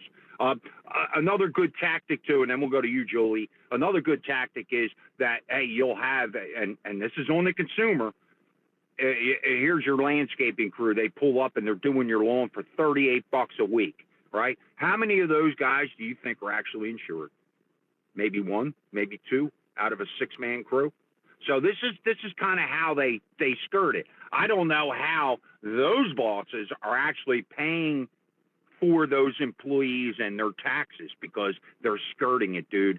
You know, at the end of the year, they'll close it down. They'll open it up in their wife's name. They'll close it down and open up in their cousin's name. Dude, this happens all the time. Arius, hang out if you got a couple of minutes. Go ahead, Julie. We got a bunch of hands. Yes, I know that. I see that we have some hands up and everything, but I just want to push back a little bit about this whole, giving, vetting people, calling them out. We have what you call the dreamers. They are here. They've been here since the 90s. They're established. They good faith workers. But if you listen to Chuck Schumer, he wants amnesty for every illegal that is in this country right now, currently, especially the, I don't know how many, 11 million that the Biden administration allowed in. Okay. That's what he's saying. So how do you conflate? How do you go differently from door to door saying, well, let's see, you've been here since the 90s, so you get to be here. You get to be here. We're going to give you the amnesty, but we're not going to give you, Joe, who came in. You want that better life. You were told you were going to get a better life. You haven't committed an egregious crime, but you don't get it because you came in on the Biden administration. You have to go back. I personally, my opinion is, if you're here illegally, you are not a citizen of this country. I don't care if you've been paying taxes or doing anything. You need to go. You can come back the correct way and do it. This is my opinion. I don't care what people have to say. This is what I'm thinking. Because right now, we are the ones paying for everything. And illegals get more get more privileges than we do as American citizens. Now, again, Paul Cantra, he's an assemblyman for New Jersey and a Republican. Again, yesterday, 44 New Jersey Democrats voted against housing illegal immigrants in their own homes. They voted overwhelmingly yes to continue for us to pay that $1,600 a month for them to live in these properties, not paying their fair share on their own. So I'm sorry. Everybody has to go out and come in the right way if you're on good standing. And Kristi Noem said that in her commercials. If you self-deport and you don't have any kind of criminal history, you can come back the correct way. And that actually just happened. I know it's only one person, but one person is good enough for me. One person tried it. They left on their own, and then they were able to come back. They became a citizen. They're doing their citizenship right. They've gotten sponsored, and they're doing it the correct way. It's so intermingled now, Marlon. Like where do you find the outcome of this? I mean, we are so flooded in this state. Let's clear it up now. The DACA and Dreamers, they were given visas to come here for a 10-year visa in 1997. That's when the Central Americas was in civil war. Nicaragua, Guatemala, they were all fighting. They were legally brought here in 1997. They were given 10-year visas. At the end, we had this argument many times, right? And then we're going to go to Misty, Paul, Mr. Small, Sunlight. If there's a distinction between the DACA recipients and the Dreamers and the new immigration, there's a big difference there, okay? After 10 years, after our government did not give them away to citizenship and kept these people at bay, what they did in 2007 is made them all legal again. Now, the people that have fought for that legal status inside of their state, I'm being told that here in New Jersey, that they're starting to pull these state statuses. So for my standpoint, and Arias, I'm going to get you to respond, and we're going to go to Misty. So don't to be a little concise. I would like to get these other people's opinion in there. But Arias, go ahead, and then we'll go to you, Misty, and then Paul. So, in respect to DACA, and DACA, it was a complete disaster. It's horrible what they did. That came out in 2008 with President Obama. And the reason DACA in June, and the reason that came out was to get the Latino vote. Now, what happens in DACA is you are not considered. The only thing you're able to do is you can work. You can't really get any financial aid to go to school at all. So you have to pay your way through. So the cards are completely against you technically. You can't join the military. I was a recruiter. I used to get a lot of people to actually come in and actually want to join the military, but I can't help you. And mind you, because I'm an immigrant myself, the idea of people like me would come to see me because they want to be like me, but I can't help them now. So it's like, what? Like how am I supposed to help? So the DACA situation was horrendous. I hated it once I found out about it. But yes, if we can actually turn that into residency, so they can just get their green card, and then if they want to continue for their citizenship, that's on them.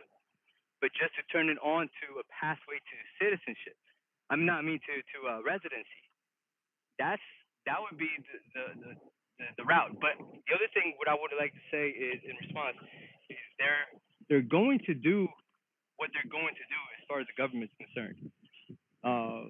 From the beginning, Trump said if you're a good worker, because he's hinting, if people in the working class communities, those people are going to be allowed to stay.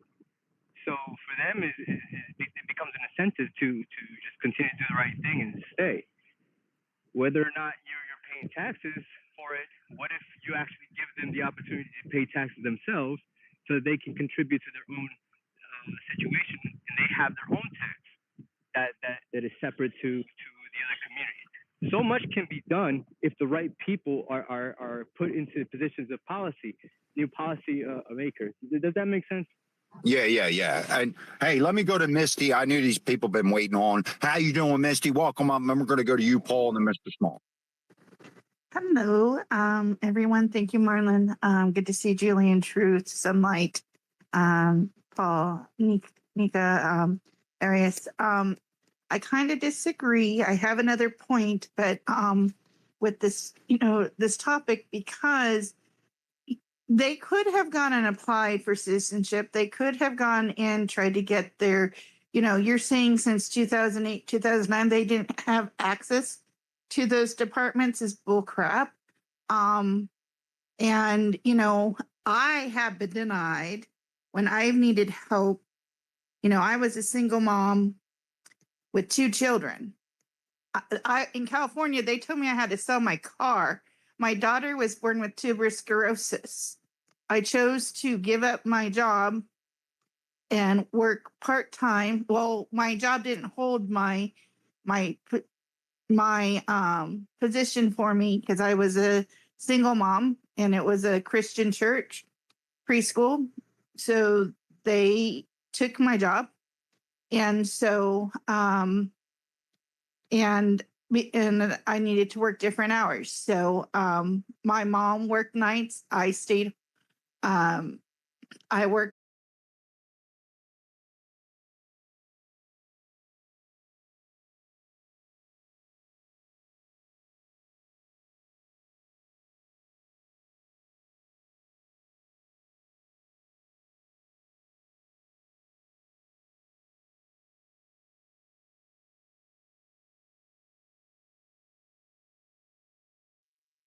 I was going to apply for a school position here, but they wanted every single job I ever had. I'm like, I can't remember every single job. So I went to Social Security and I printed out my work. I never made more because I chose jobs as teaching preschool and working in retail because they would give me time off to be with my kids. And I never made more than $27,000 and that was my top year. And so, I didn't take advantage of the system. I didn't buy, anything, it was hard. It was very hard. We would go shopping and I tell my kids no. I just told my kids no. And, we went to the children's place and they had $1.99 shorts. And my son goes, Mommy, do I get to get shorts today? And I go, yes, honey, you get to get shorts today. And he jumped up and he's all, yes, I get shorts.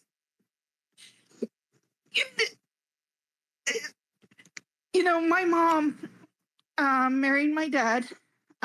She's from New Zealand. She has her green card. She didn't give up her, but she went through and she goes through and she pays thousands of dollars just to keep her green card. It's, it's not just, a few $100s. Okay. And she's got to pay it every 3 years. And so, my dad was in the service and,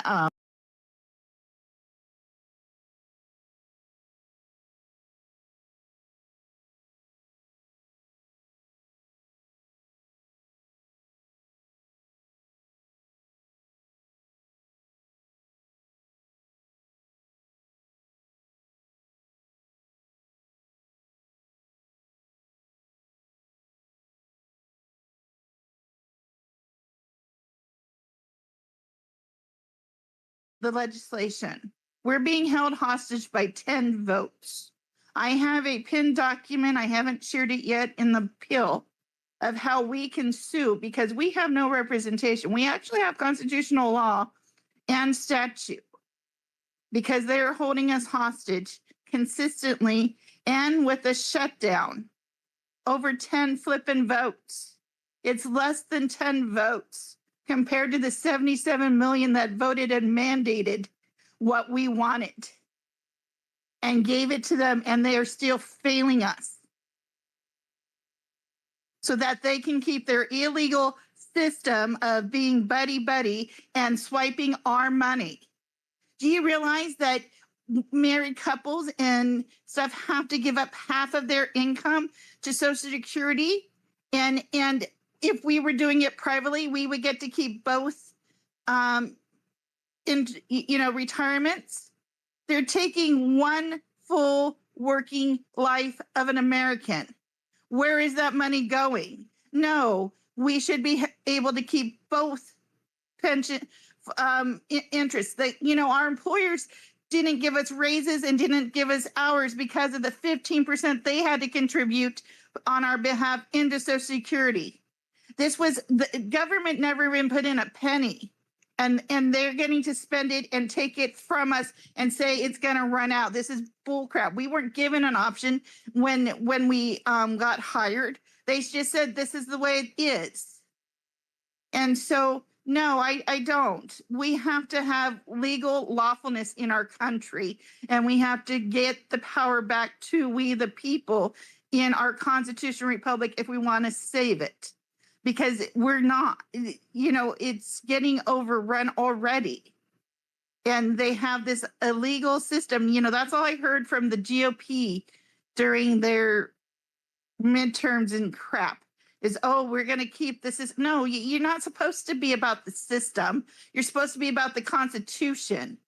I literally had a GOP senator in a Board of Supervisor meeting because people were saying freedom of speech because we were trying to talk about a big corporation building a thing next to a small community, and they didn't want it. It would overrun their streets and stuff. And they didn't even want us to talk about it. And one of the supervisors who is now in Arizona State Senate, because I'll talk. She literally said the Constitution is outdated and we don't govern it by it anymore.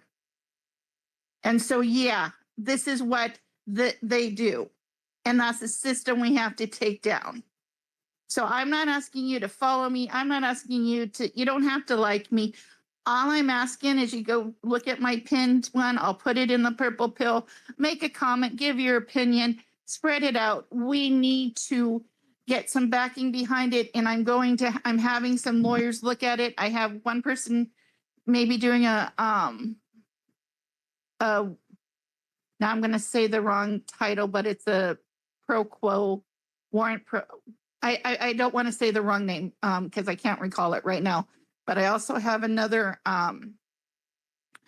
DC constitutional lawyer who helped the Prices in their fight for January 6th. And I'm going to be talking to him today because we need to get this filed while the shutdown's still on. And maybe it'll be gone by time the day's over because the Democrats are leaving on vacation. And hopefully the GOP will actually stay and get things done. And so I don't know, but I'm tired of waiting on Washington. And I'll land there. God bless y'all. Appreciate the space.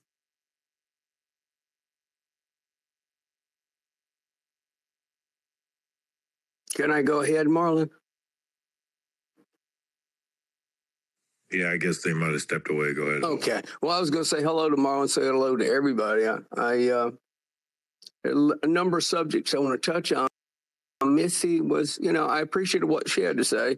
And before I get into the old immigrant thing, what she says about finding it difficult to get help from the government, it is a problem. And just wanted to give example. My younger brother, who was a big farmer, made huge amounts of money, but had a bad farming accident. So he's pretty disabled, chronic pain all the time. And, and at this point, he's got a crappy job at Walmart, is a horrible company because they won't give you a full-time job because they don't want to pay you that extra and benefits and everything. But he's tried to get help. And the problem is, if you're honest, the trouble is there are so many people getting all of this assistance because they lie. They lie about what they have. They lie about everything, and they get this assistance. The people that are honest and law-abiding, that are honest about their situation, everything, get the short end of the stick. and to talk about, here's my opinion on this whole immigration deal. And I agreed with Marlon. I know a lot of people, I live in Montgomery County, Maryland, super liberal. And I've heard a lot of similar stories from contractors, builders about the same kind of issues that Marlon talked about. And just to touch on the DACA thing again, Missy brought out a great point that nobody talks about that much. I feel for them, but they've been here for over 10 years. 10 years, they've had plenty of time to go and apply legally for citizenship. So that's a point that shouldn't be overlooked. And, you know, I agree with Julie as well. I truly believe that if you're here illegally, you should be deported and allowed to come back legally. It kind of irritated me when the Trump administration started talking, we're going to get rid of the worst of the worst first. Well, I'm for getting everyone out, but then let them come back legally.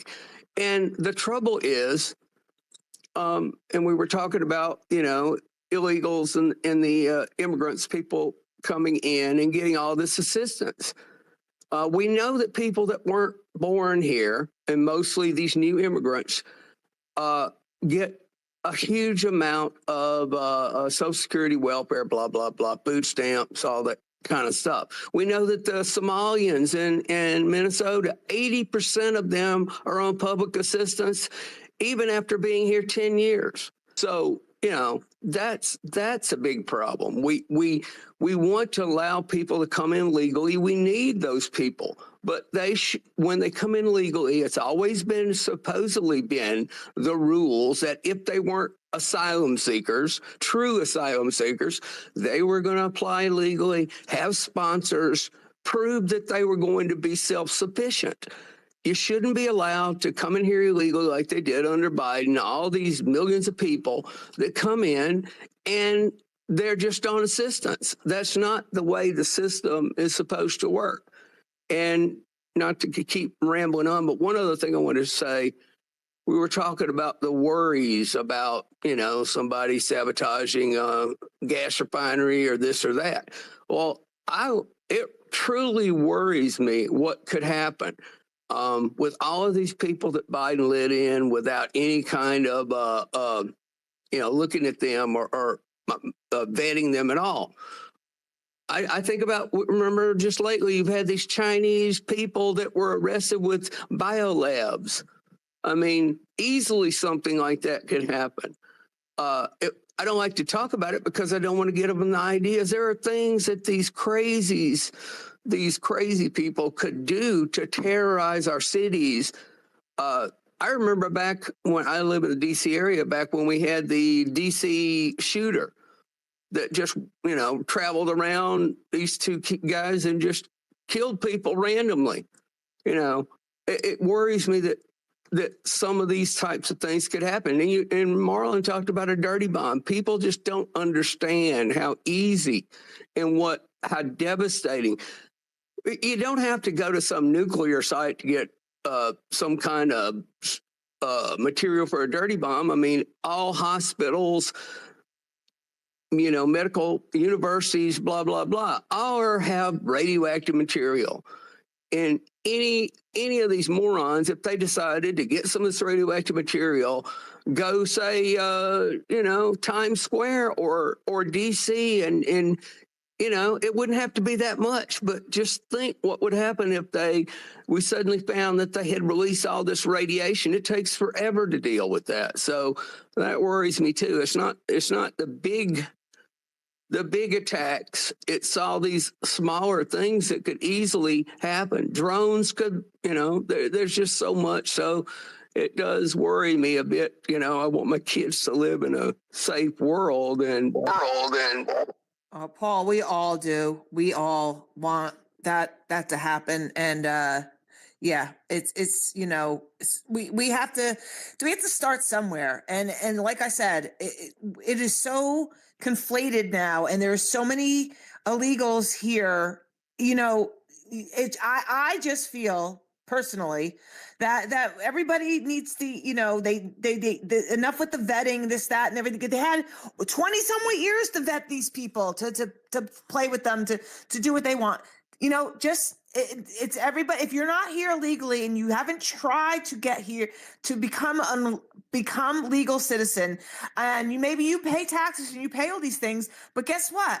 You still get more services than the American citizen. It's time that you go back and then you come in the correct way. I'm sorry, that's just how I feel. Well, you're right. And the statistics prove all of your points. And see, the Democrats' trouble is, I mean, Schumer and Hakeem Jeffries and, Senator, what's his face from New Jersey, I don't even want to say his name, but the stuff that they say, the demonization of ICE, they're going to go help out the people at the airports, and they're just going to kill people. I mean, the stuff these morons say, and the trouble is, you've got crazy people out there listening to them that agree with them, and I mean, it's a scary proposition. I just hope that they'll be strong and follow through with what they said they're going to do. But as I said before, I think if getting into this fraud, and a lot of it involves illegals, a lot of it doesn't, but the Medicare fraud, the Social Security fraud, it needs to be dealt with because there are huge amounts of money. I hate paying. I pay a lot of taxes, and I don't like paying taxes for all this crap. 100%, Paul. Thank you very much on that. That is so important for people to know. And this is the thing, all your taxpayer money is going for a lot of these services to provide these services for these people, not what it's meant for, and that's to help us, the American people. So with that, I'm going to go because we have a lot of hands raised here. And I'm going to go with ladies first. We haven't heard from Jeannie. So go ahead, Jeannie, go ahead. And then we'll move on. Good morning, everybody. Great conversation. I, for one, I guess what I'm going to say is life's tough all over. There's no easy way to get through life in general on skates, at least not for very many people. I don't know very many people who want to leave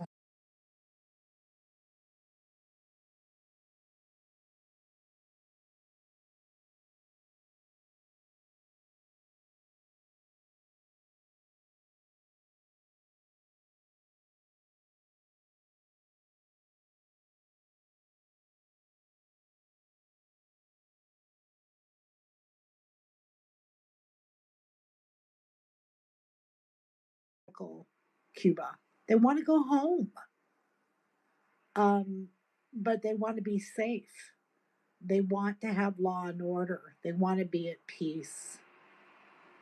And it's very interesting because my personal situation is I'm looking for peace too.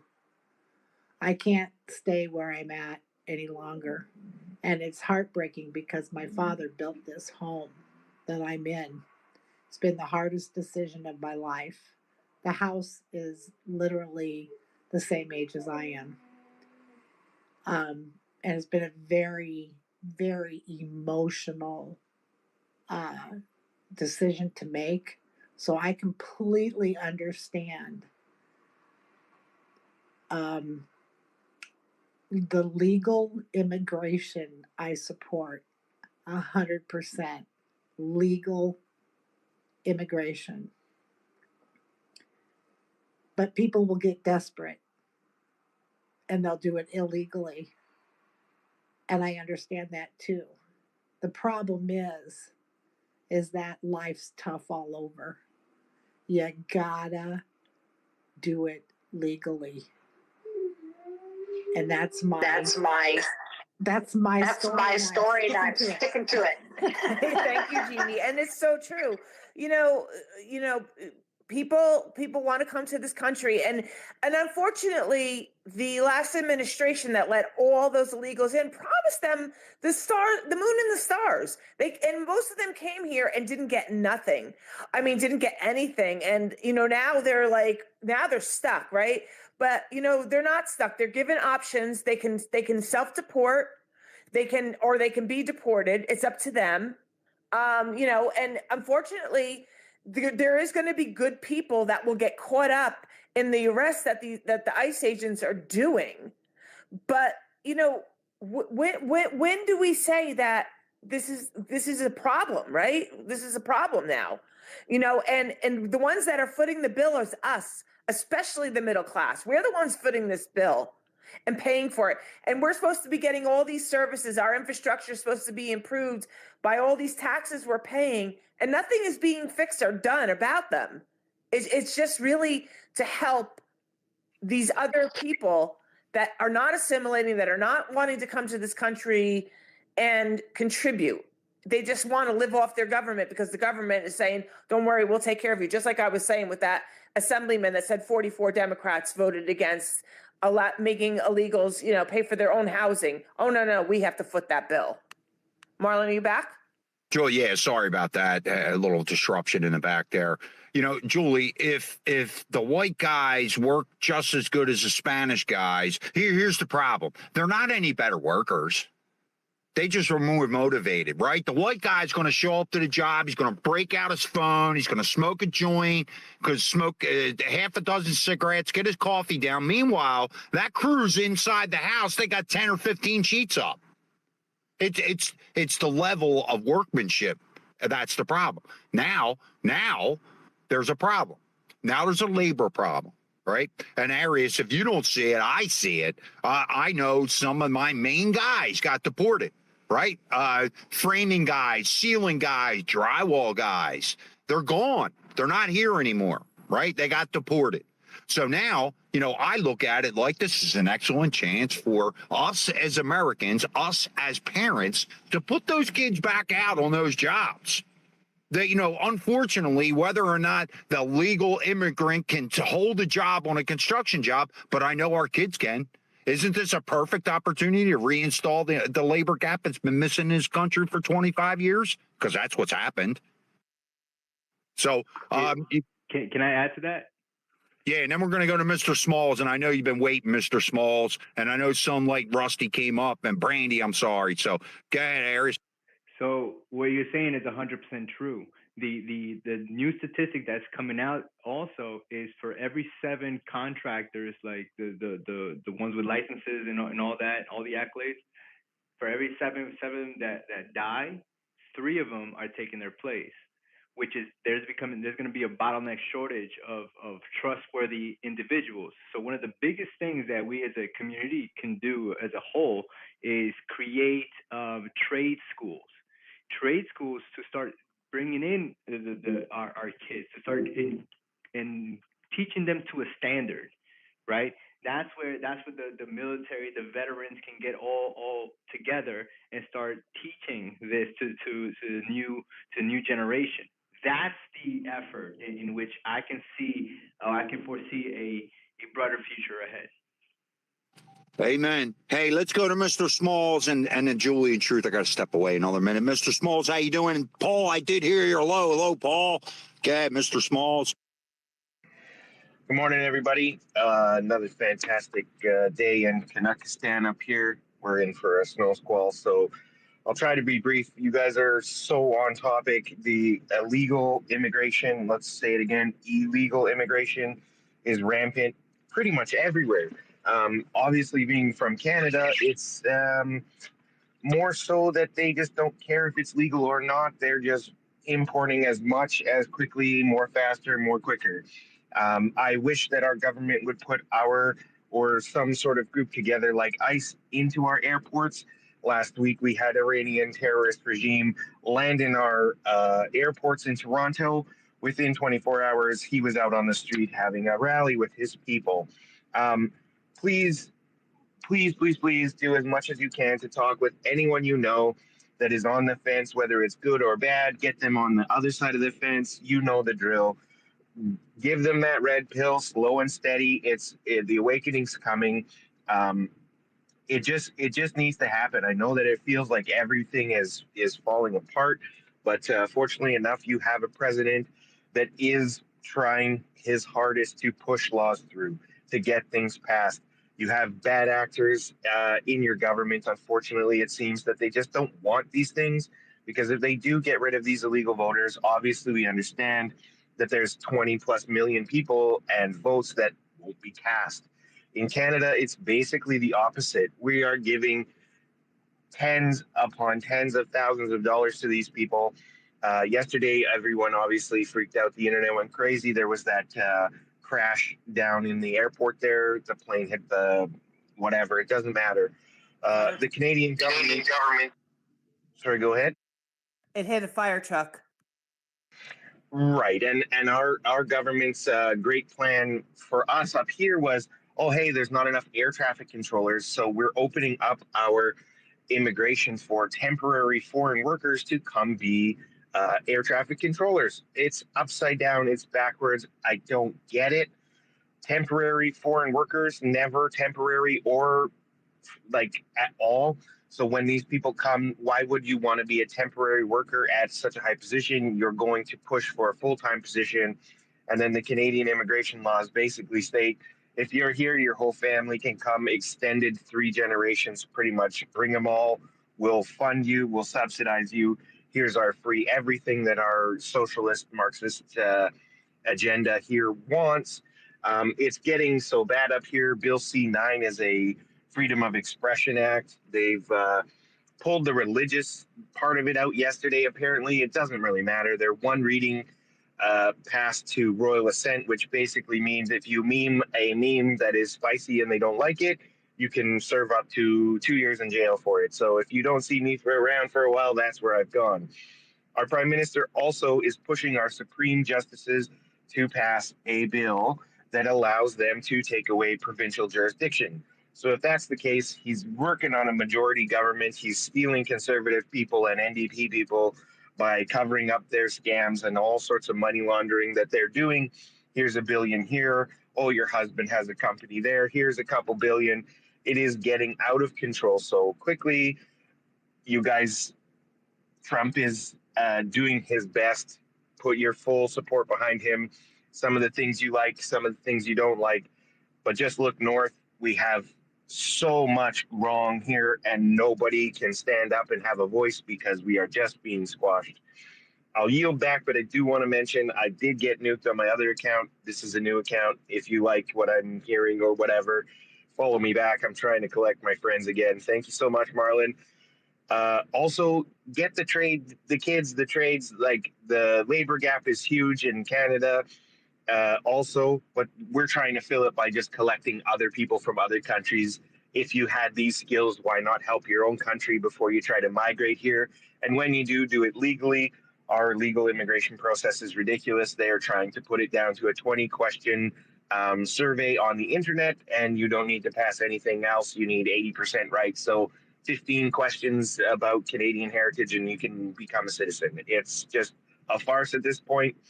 Stand strong in your truths. You understand what's going on. Fight, fight, fight, and let's go USA. Please, please, please remember that Donald Trump is trying his best. Thank you, guys. Have a great day. Great day. Thank you, Mr. Smalls. Yes, that's a scary thought, and it's on your backs that this money's coming out and being paid, and that's exactly what they're doing here in the United States. You know, they're pandering to their voting base. They know it's their voting base, hence why they won't hand over voter rolls, hence why they allow them to get driver's licenses. And in most states, if you get your driver's license, you're automatically registered to vote. That's why they're fighting so hard against the Save America Act. It's really bad. Okay, we're going to go on to the next person. We're going to go to Sunlight, Rusty, then Neek, Brandy dropped down. So Sunlight, Rusty, Zach, and then Misty. Yeah, hey, thanks a lot, Julie and Marlon and everyone. Truth, so I put down in the purple pill some thoughts on when we were having the invasion in Texas. I put down where in the Constitution it states that clearly that the United States government, one of the first purposes of the government is to ensure safe and secure borders and border enforcement, which is their responsibility. However, there was a provision there if they're failing to do their job that the states could step in, and Carrie Lake referenced it.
Sunlight. They've been doing that. They've been doing that since the middle '90s, man. This is nothing new.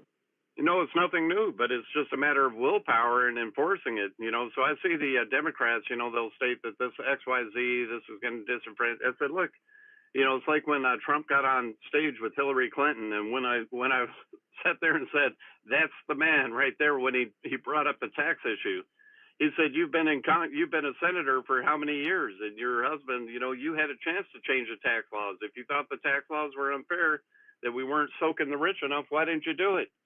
Because that's who you support. That's who pays your fees. That's who pays your freaking, gives you the favorable mortgage rates and all the other little goodies, the stock trades and everything else. So it's hypocritical, and that's what the problem is.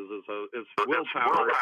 Oh, exactly, Sunlight. And I said the same thing. It's the same thing with the immigration laws that are on the books already that they won't follow.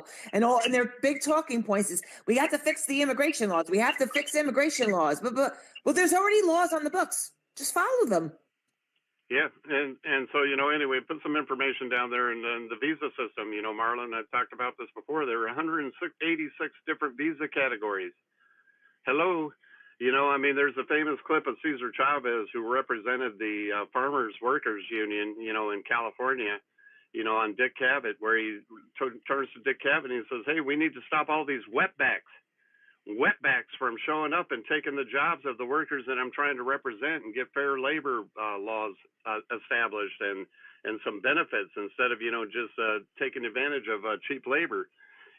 Cesar Chavez called the Mexicans that were coming across wetbacks that were taking the jobs of the people he was working for. At the end of the day, it's been a problem, the 60s, the 70s, you name it. And until we get the willpower and we put in place a system where they have to work, cooperate with businesses. If we don't have an American to fill a position, then and only then can we offer a temporary work visa to somebody outside of our domain, to come in and fulfill that position. That takes work. And it's very late. At the end of the day, they're typical grifters. They're lazy. They just grift and sit in Washington, and they don't. Where's the oversight? Where's all the oversight on the programs of all the the Medicare and the Medicaid benefits going to the states, food programs and all that, where they're supposed to provide oversight? They just hand the block money to Minnesota and say, okay, we trust you. And then they act all surprised. Oh my God, look at all the fraud that Nick Shirley uncovered in Minnesota. It's like, really? What was the oversight committee doing? It's just laziness, and we need to make them unlazy again. So maybe they're benefiting from it, Sunlight. They don't understand this, right? Our governments are benefiting from these immigrations, people being in our state. They're all a price tag. So hey, right after we go, I'll let you finish up. We'll go to Rusty, Nika, and then we can go to. I just want to change. I want to change MAGA and MAHA to MAWA. Make America work again. We need to make our kids. The value of life. Marlon, the order is Rusty, Zach, Misty, and then Nika. I want to keep it because these people have had their hands up for a while. Yeah, go ahead, Rusty. Good morning.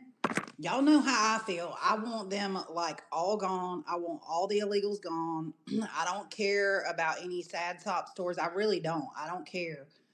We've got enough Americans that are struggling, and we shouldn't be. We really I'm so sick and tired of all of our money not only going to all these foreign countries directly with all this aid that we send, but why the heck are we sending you freaking aid when you're sending your needy over here just to take our jobs? Regardless, I don't even care at this point if they're wanted or not. If we have less people, yes, there's going to be less jobs needed, less buildings. And so I'm fine with that, to be honest with you. We'll find a way.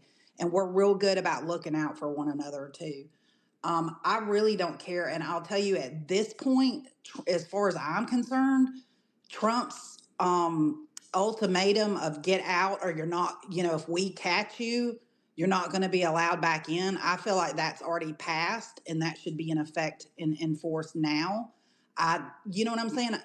These people, when we saw during the Biden administration, like that was a scary time. It's still scary times when you see what's happening or lack of what's happening in Congress. They're not going to codify crap, you know. I'm just past the point of caring at this point. I mean, like literally, my next step is if Trump can't get a handle on this and we somehow get our elections cleaned up where we can get some actual Americans, you know, in these positions that have a spine.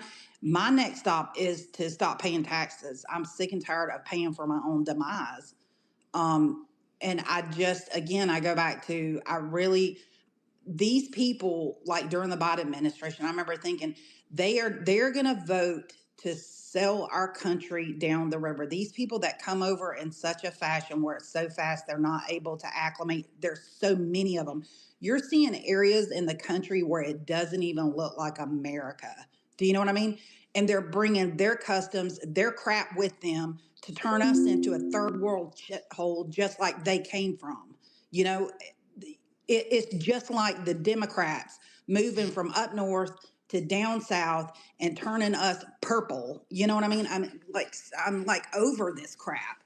I'm, you know, and the foreigners that they're bringing in is just, you know, they're just replacing the Democrats that are moving from north to south. You know, I'm Well, Rusty, let's make no qualms about it. We're not just talking about Spanish here.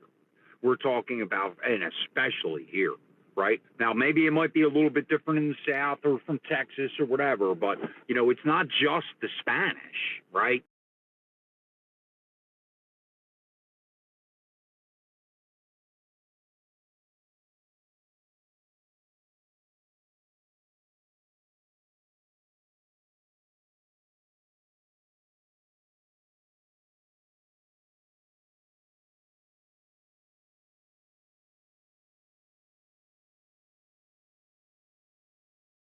Well, mostly these people are I'm sending sorry. their tax money back. I mean, back home. I mean, they're not their tax money. They're probably sending that too, because we know that they're getting a little bit of that as well.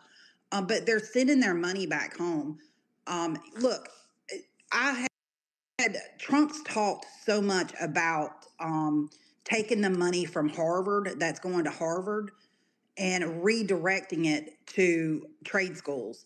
Let's pray that he gets this done. You know, there's so much that he's trying to get done, but he is getting fought at every stinking turn. Everything he tries to do, the same with RFK Jr. You know, I don't know. I just go back to, I can't feel bad for these people because they will vote to put us in the same crap that they ran from. And they're turncoats. I'm sorry. It's just the way it is.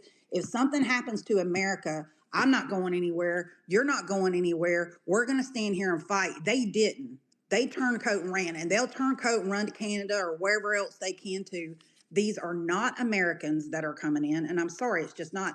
And they can't help it. Some of that's not their fault either. When it happens in such a huge influx the way it has, they can't assimilate it. There's like more of them in some areas than there are of us. You know, these people's got to go, and if they miss the boat to turn to self-deport, then I'm sorry, no re-entry. You're on a blacklist. We need a blacklist, and these people don't need to come back because they're not trustworthy.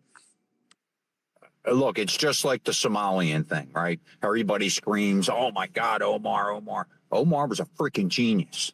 Okay, she went and she rallied her voter base to really capture that electoral process in our state. That's what she did in northern Minnesota, right? Freaking genius. She's a crook. Did you hear about her? I know. Why she fled her country? Because they were after her because her and her whole damn family are crooks and they were abusing the people there. They were the leadership.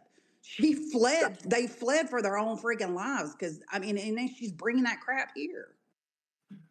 Absolutely. Thanks, man. Hey, no, really, go ahead, Nika. Did you want to throw in there and we go to Zach, Arius, Misty? No, Marlon, you're good. The topic changes so quickly sometimes that by the time it gets back around to you, it's not worth going back to and rehashing. Sorry, So man. it's all Sorry. good. Keep going in line. Go ahead, Zach. Let ladies go first, please. Thank you. Go ahead, Misty. Thank you kindly. You know, what is failing is the representation that we've elected. They have failed to do their job. They have failed to uphold the laws. They have their own inner working thieving system. And what they're doing now with these 10 hostage votes is trying to keep that fake, non-legal system alive. And because they want to keep profiting. And so you need to look for grassroots people who are willing to run. You need to get their names out there. Look for your local right now. People are doing qualifying signatures. Start doing that. Vote in your primaries. And, they've changed the dates because they don't want everybody showing up to vote. So in Arizona, it's July 21st now instead of in August. So, just be aware, get involved. We've got to get them out. We need America to be America again, lawfully. And we need to figure out how to get our powers back. And there are laws. And we have been paying every single thing, even in our own cities and counties. They have a lawyer in your city town hall meetings and your board of supervisor meetings. You go in, you ask something or say something. Oh, we're here to represent them. That is not allowed. They're not supposed to have something higher than we the people. Why are we paying for both sides? That lawyer should be just upholding the law for whoever is the question is. It shouldn't be about the elected over the people. That's where we also went wrong. So we need to get some fixes there so that we can actually uphold laws and stop paying for every single little thing. And they are stealing from us. Thank you.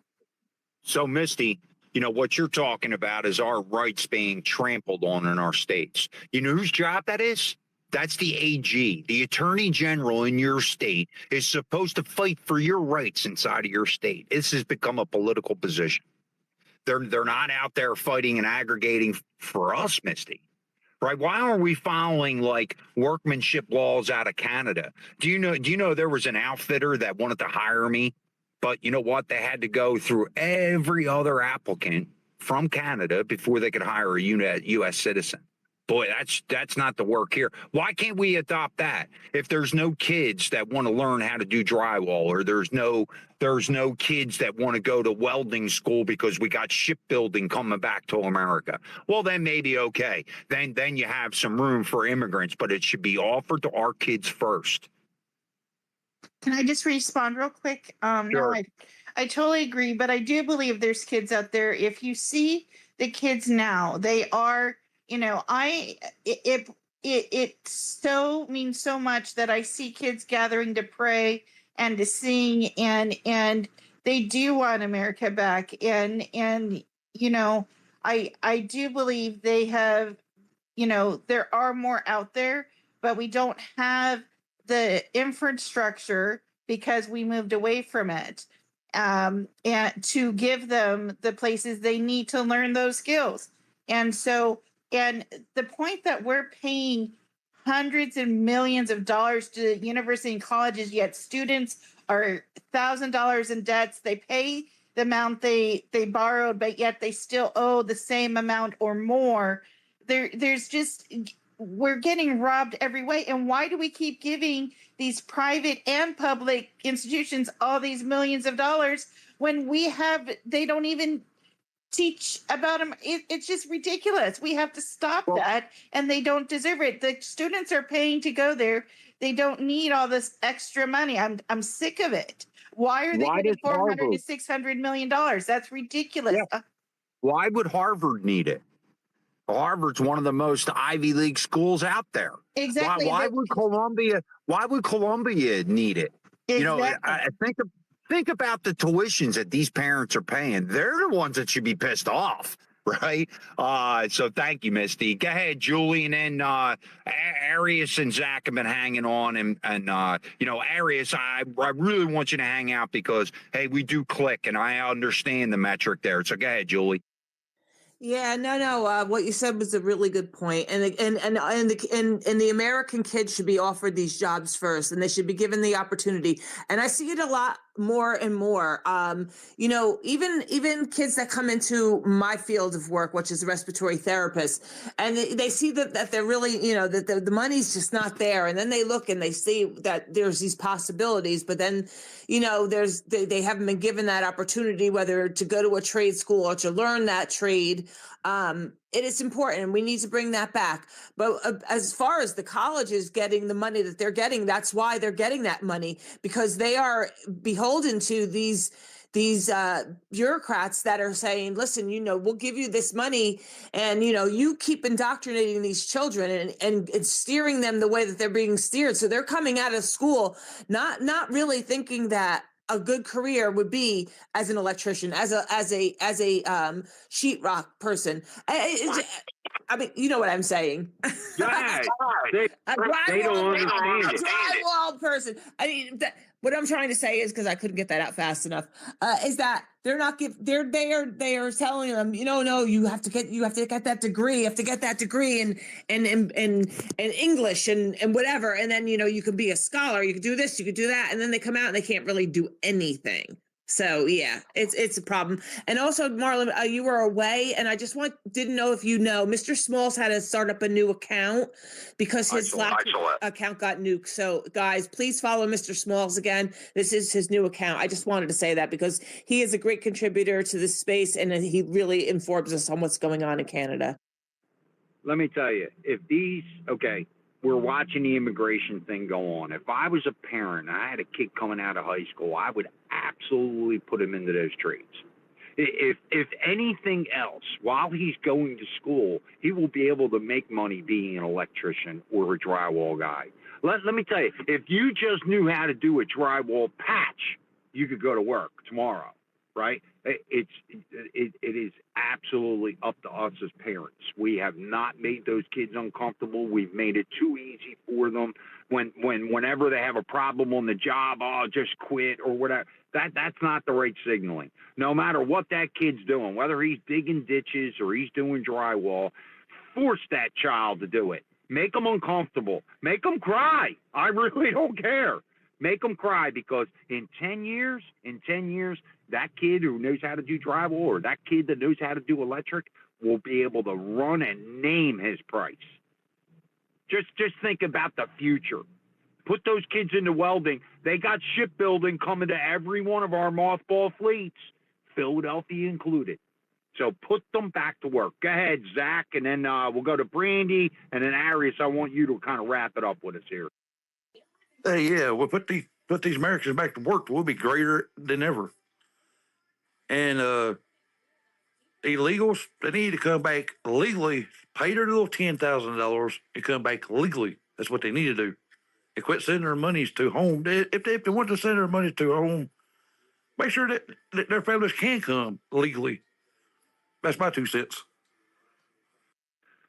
Well, brother, I used to have this one rocker, and he worked for us 8 months out of the year. And what he did was he collected enough money to live for the next 4 months like a king in Mexico. And this guy's done this for generations. He's got his kids here now doing it. They take the money back and they're living like kings. Now, look, I'm not saying that this guy's wrong for doing it, right? You got to think about this guy's family's aspect, his kids, but this was the way that they did this, right? They would go back there, take a couple of months off, live like kings, come back to America and make their money again.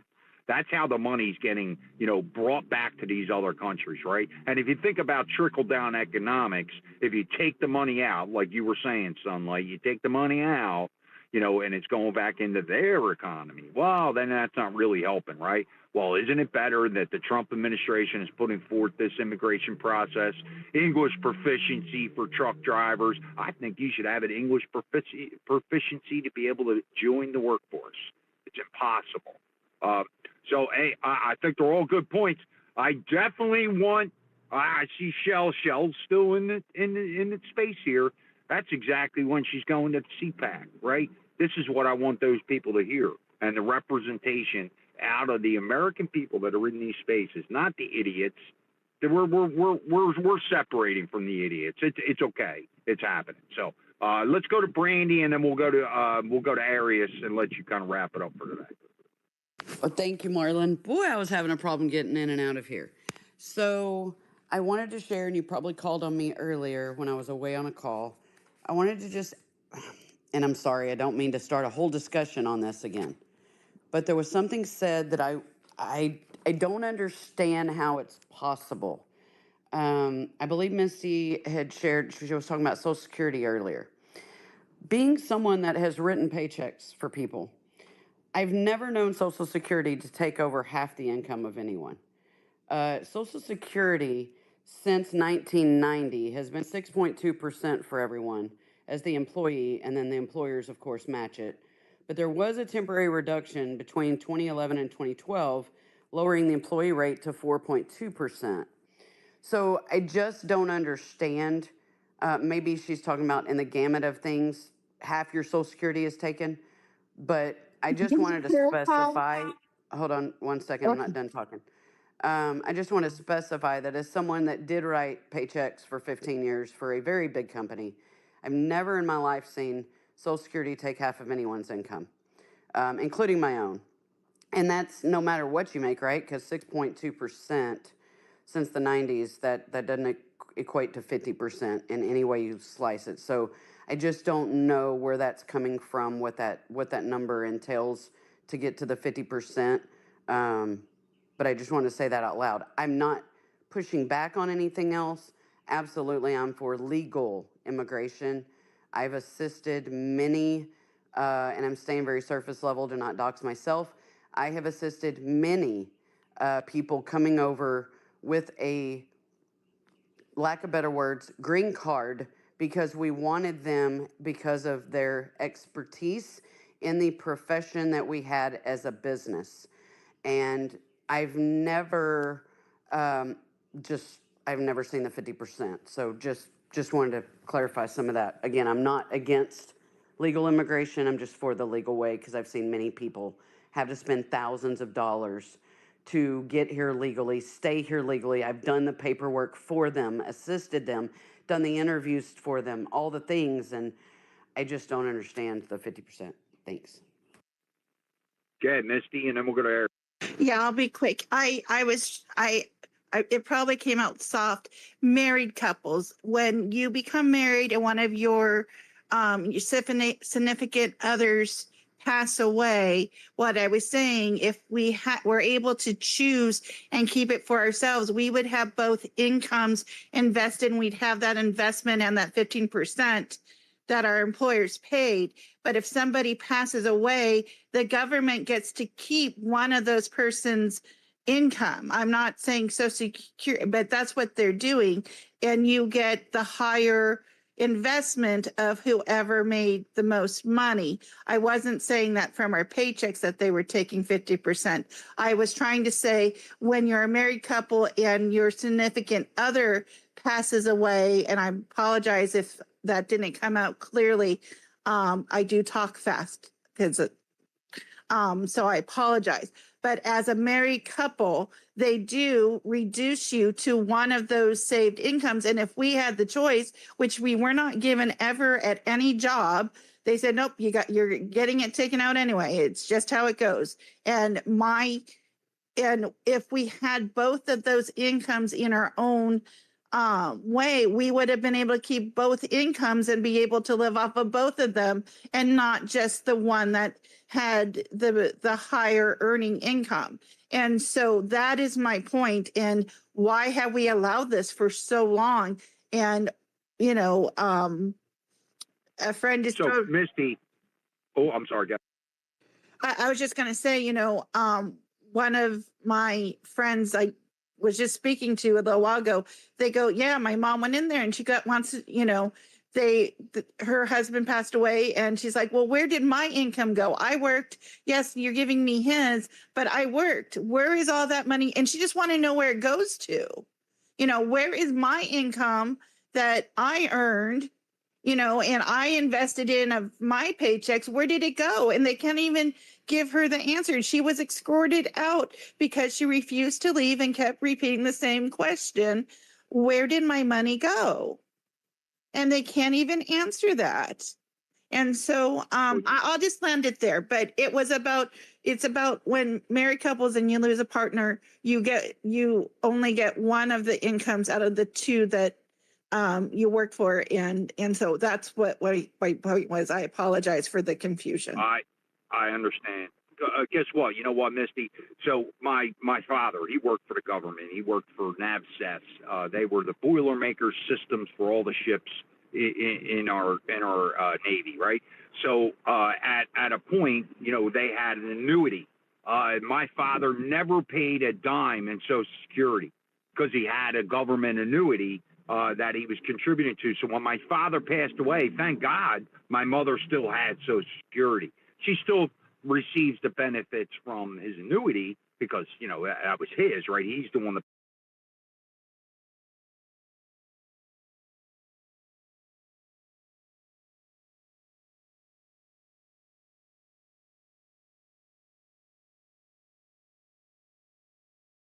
Hey, let's go to Arius. Arius, you kind of heard the conversation, and we'll get you to throw in there, Stan. But, Arius, a lot of the things that you're talking about affects me every day. So it's kind of nice to have somebody come in here that understands that population and what they're faced. This is the most crucial situation that I'm a military guy. Like I opened up a business in Bound Brook in New Jersey for a hair salon. Not because I know how to do the work, is because my mother was a beautician, and I had a choice to, all right, if the military is over, then where do I put myself in? How do I merge into this community? So I thought by going that route was the chosen route. Fast forward, you get hit with COVID, the whole system comes to a full stop. And I'm over here like just watching the people that continue to work, which was the construction people, the landscapers, you saw the food became a takeout. Whoever was able to convert in time survived. I began to see the things, how if something was to go chaotic, how would the community kind of like survive? So when I began to see that, the biggest change for me was that I have to get into construction. I just have to. It was no choice. So at that point, my issue was I have never done this job, never done this labor, and it's intensive. So to put like kids into this thing is also very, it's I want to. I'm gonna put my own kids through understanding, but understand that this is intensive. You got dust. You have to deal with dust mess. You have to deal with somebody that doesn't know how to help these kids understand the safety behind it all. This is intensive. So, but at the same time, when I found out that how much COVID affected this population, you're losing a lot of knowledge left and right, and before you know it, you're going to have issues at your home. Your pipes are going to freeze up. The plumbing is not going to work. Who's going to do your sheetrock when now you have a bunch of people that no longer can do the sheetrock? They're also gone. So to me is I understand how it feels because you've been cheated an entire lifetime. Thus, the people with DACA have also been cheated an entire lifetime. And what I would say is the immigrants that have been here for the last 20 years have also been cheated to the point that when they see what has occurred in the last four years of the situation with the South border, 4 or 5 years, whatever, what they've seen, they're also looking at them like, this is a bullshit, because people are just getting their status, they're getting residency, and they're like, how did this occur? So it's like, so there's a lot of moving parts to this whole ordeal.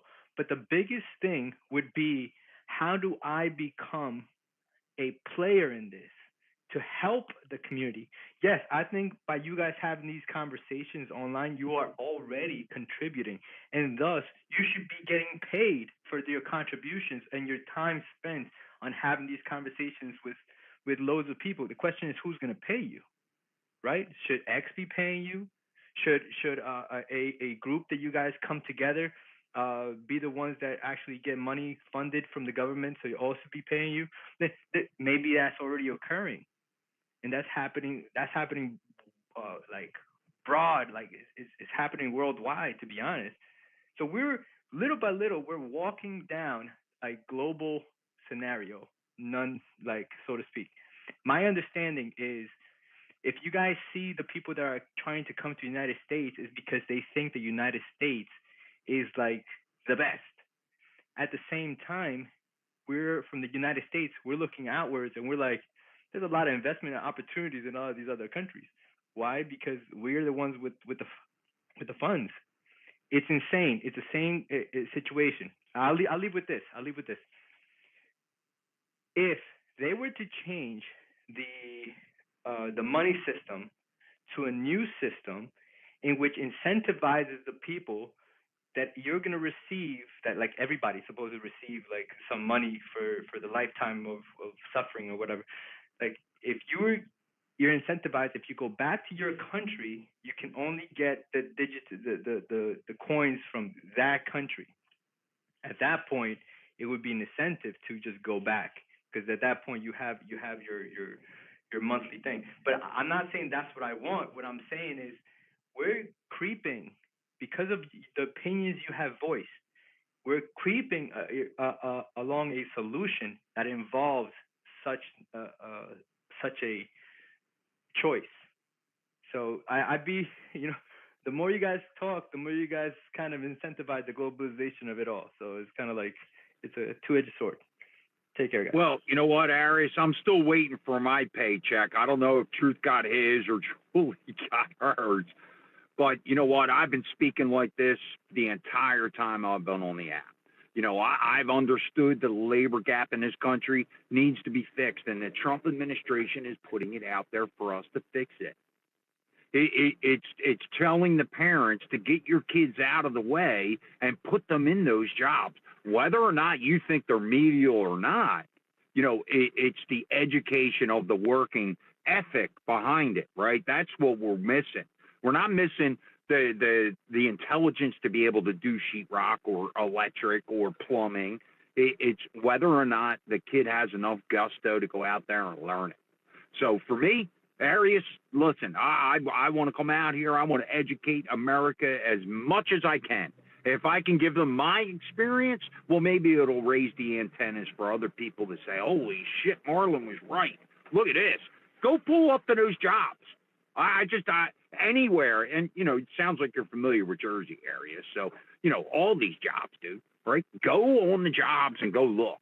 Okay. There's no American kids there. I don't care if they're freaking purple, dude, right? Our kids need those jobs. So once the parents get out of the way, help us reinstitute the labor gap, get these kids skilled. The Trump administration is putting it out there for you. So there's no excuse. There's no excuse for Americans not to put those kids in that job. Again, I don't care if they're going to be lawyers, doctors, a nuclear physicist. They should learn how to dig a hole. They should learn how to do an electric patch. They should be able to do a drywall patch. How are the kids going to make money while they're in school? Are mommy and daddy going to give it to them again? Well, isn't that half the problem? So, Arius, I thank you for coming in today and kind of proving my point here that we're on the right track. How are they going to inspect their homes when they're about to buy it?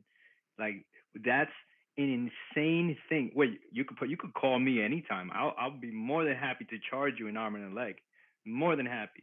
But if you teach people and you teach the kids, right, going how to understand the pipe systems, the electric circuits. If you that's what I'm going to be teaching my kids. 100% project management. I'm going to teach them. That to me was the biggest thing. Project management, to understand shareholders, to understand cost estimates. That lingo, that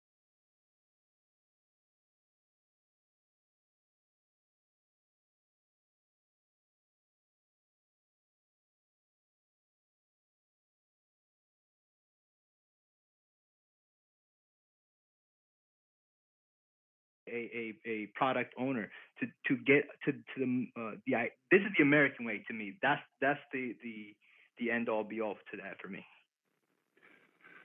Again, most people just show up to the job, dude, accept the paycheck. They don't know what kind of tax they paid. They have no idea. If our kids had a little better understanding that you can't just show up to the job, and then as soon as they show up to the job, man, I need a raise. You need a raise. You need to make that employer more money to be able to give you a raise, right? It's not just going there collecting a paycheck.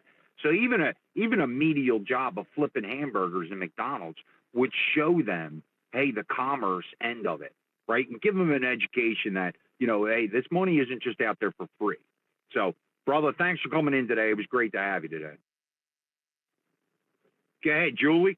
Appreciate you, bro. I just want to add about, not only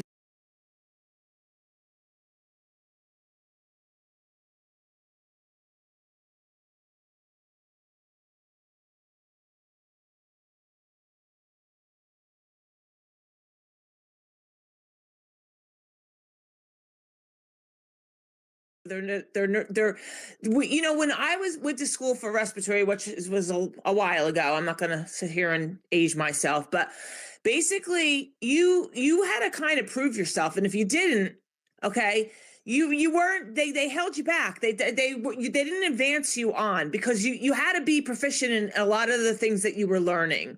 Okay. There's basics, as we say it all the time, basics 101 for respiratory, for nursing, things that you should be taught and know what to do. So when you're talking about jobs like that too, these kids are coming into jobs, and I'll just give you a couple examples. My husband is a corrosion tester with the gas company, a job that requires him to be an engineer. Now he went to a 4-year school. He became an engineer. Nowadays, the kids that are coming into these jobs, they don't have first of all, that incentive, which we were talking about yesterday in the space.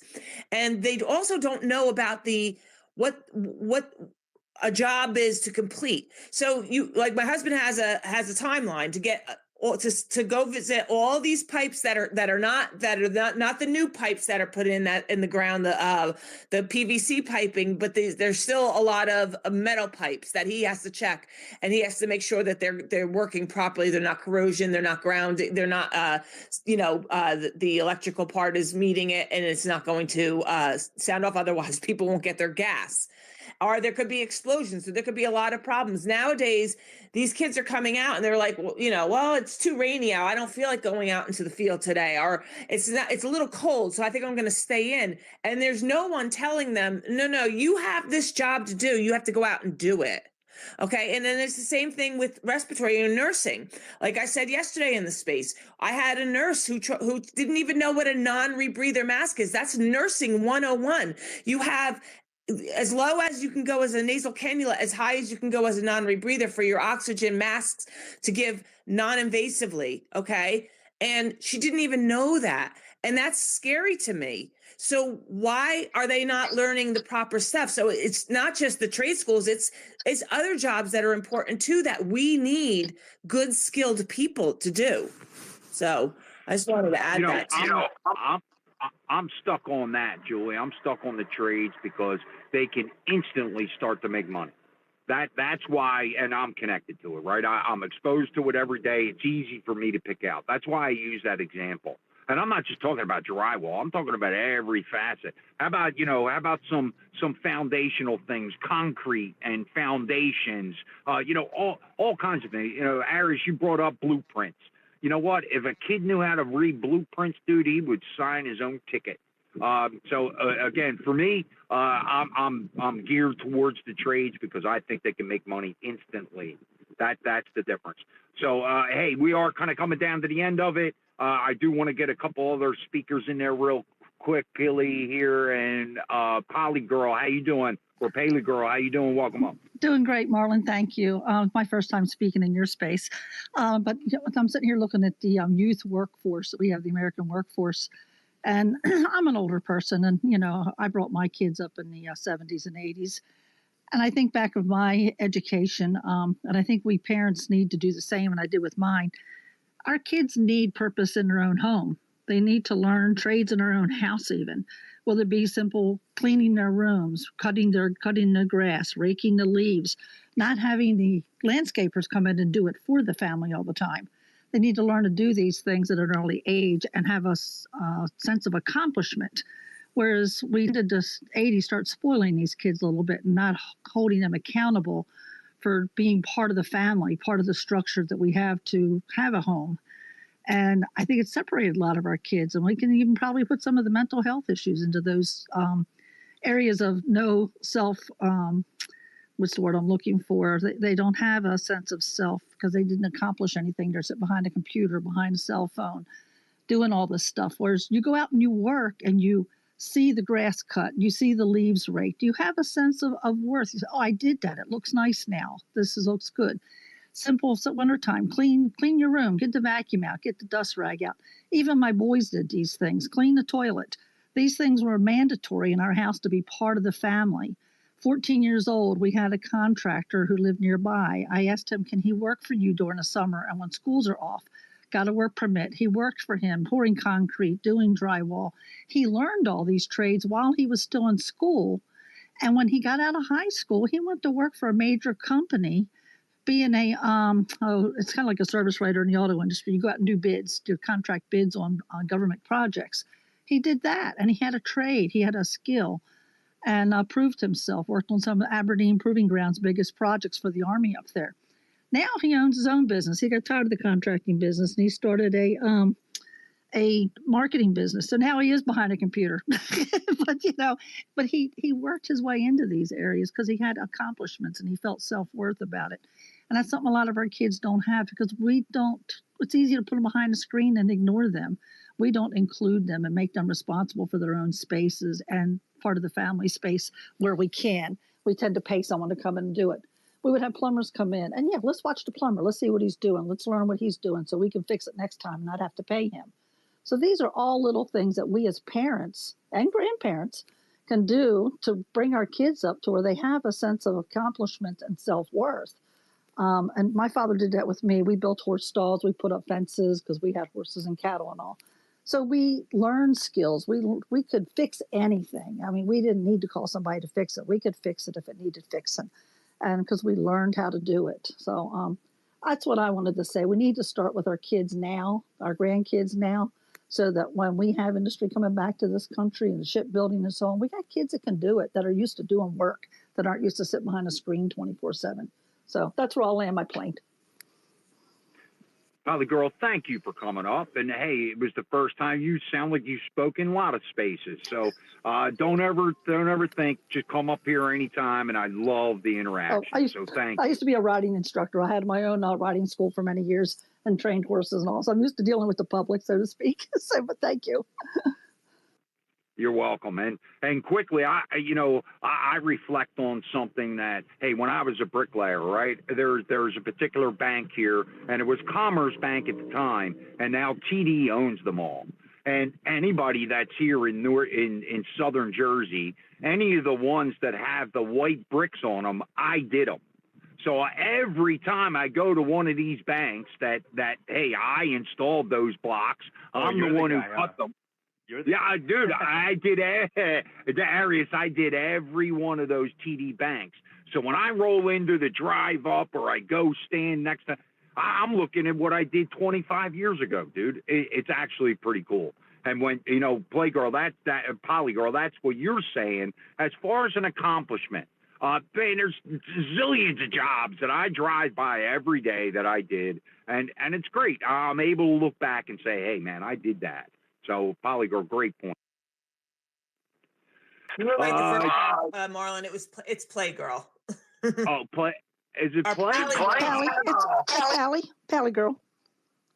It's Polly, yeah. You said Polly, just like you say Shirley. Yeah.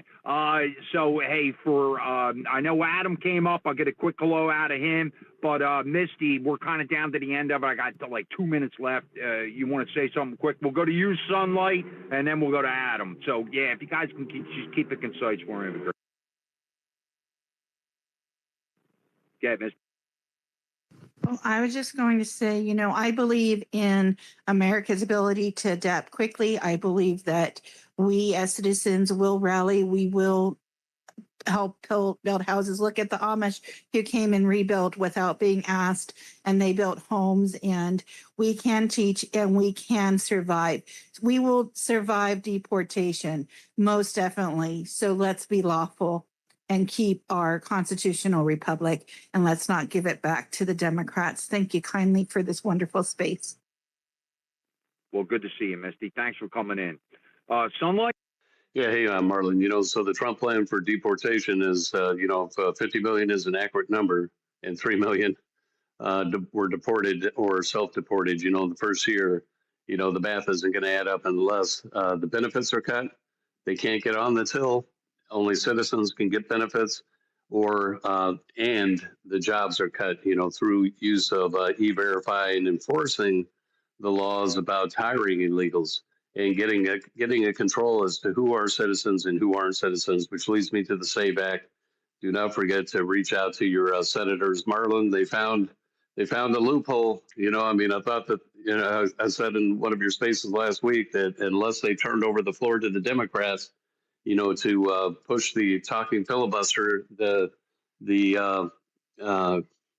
consistent or the ongoing filibuster, that you don't have this situation where, it just sits in limbo, which is what they have right now.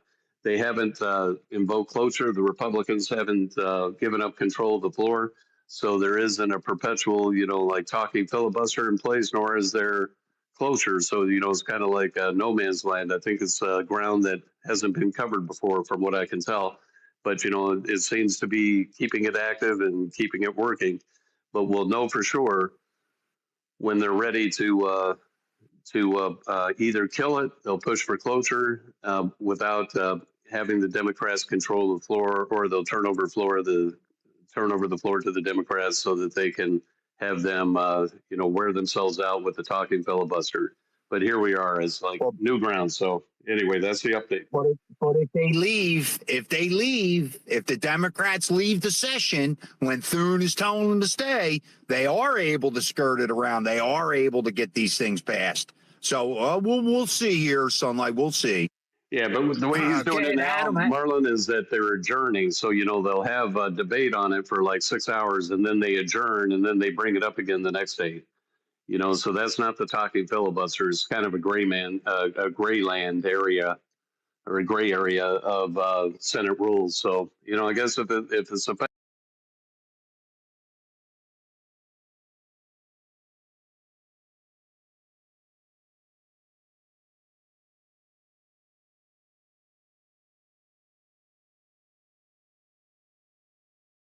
yeah, exactly. Yeah, I like that. Hey, you keep us on our edge, man. Hey, let's say hello to Adam real quick. Adam, how you doing, man? Doing well, man. Hanging in there. I got the mic request, so I don't know if you had a question for me or not, but as far as the talking filibuster, the standing filibuster, whatever you want to call it, last I recall, these people had to stand there and continue, and then they'd have somebody else fill in, and they'd keep going until they ran out, and then, then we'd have to pass it, call a vote. The vote didn't pass, and they'd have to continue arguing it. It's amazing that these people are acting like it's a big deal to do their damn job. They've been doing this forever. Like, I recall watching C-SPAN and watching Rand Paul sit there and filibuster for forever, or the Democrats filibuster forever, and until they couldn't anymore. And and they'd re-vote, and then they'd get back to filibustering and debating. Like, this is what they're supposed to do. This is their job, and it's crazy that they make such a big deal out of doing their job. Just get to work. Yeah, but as far as ICE, anything in regards to ICE has been doing a great job, in my personal opinion, and just keep supporting them. If you see anything suspicious, they have that 1-800 call spy number you could call. and report any sort of suspicious people. All sorts of good things that are working in regards to ICE. And yeah, nothing but respect and to the men and women of ICE, man. That's about it. Unless you have a question for me, I don't really have much else to say. Nah, Adam, it was more or less, hey, I just wanted to say hello to you. I saw you down there, and hey, you know, we watched the one ICE member get followed home. They put the entire thing on social media. Now the guy had to relocate. Found out where he lives, his kids. Put this guy in danger. I think there should be laws against this. I don't think they should be doing anything like that, and I feel like it's totally un-American. Yeah, that's stalking, you know? Shocking, dude. No, I said stalking, not shocking, but shocking as well. Yeah. Stalking, yeah, stalking somebody, that's illegal. Stalking these dudes to get understand where these ICE agents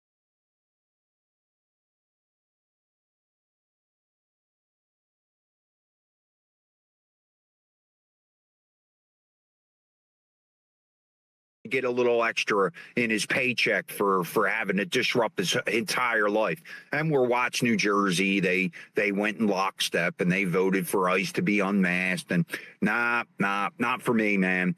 For me, I think America needs the punishment.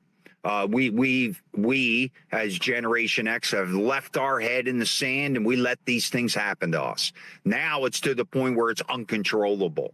We can't control it as citizens. He better have a good plan, and I think ICE is it.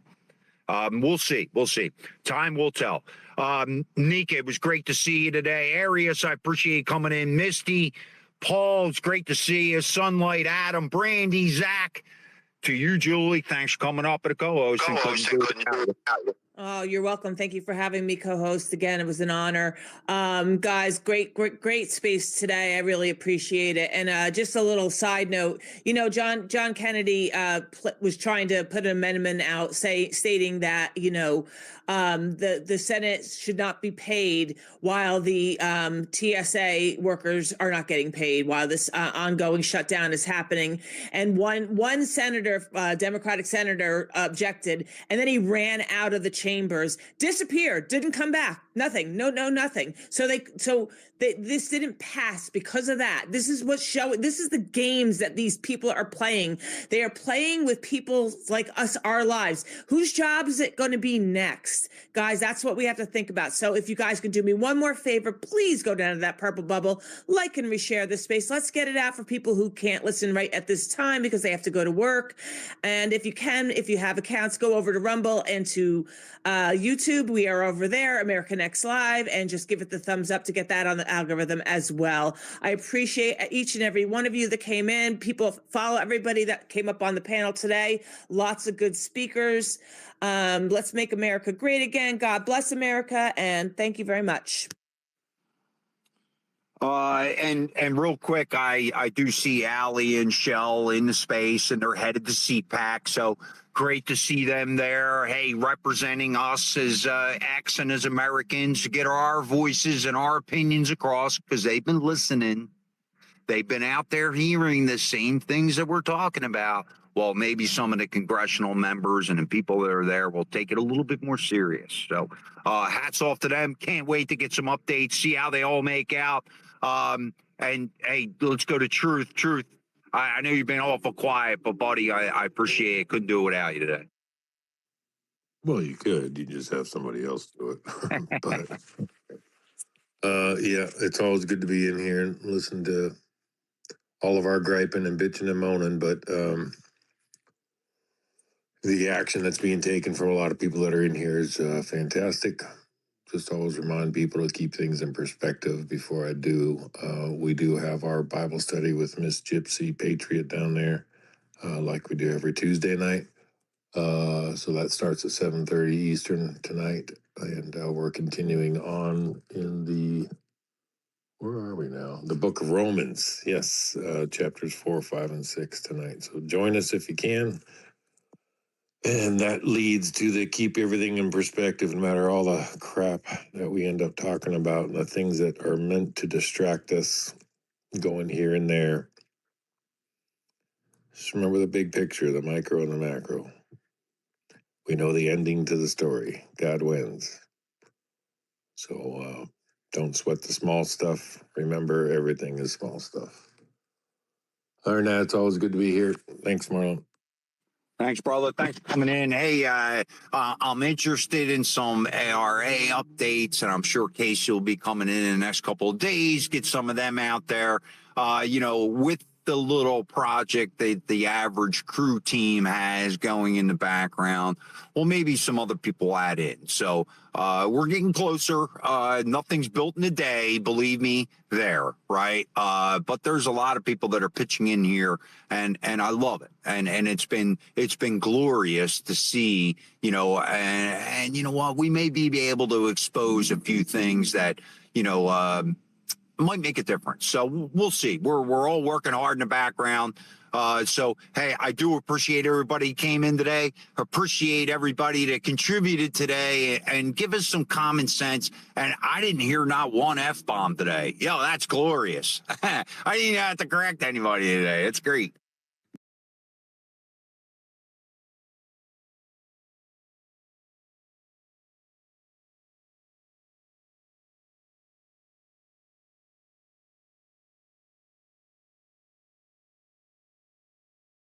Front of those congressional members, we don't sound like idiots. So again, hey man, most of that is for me, so that hey, I don't use that speech in when I get the opportunity to stand in front of these committees.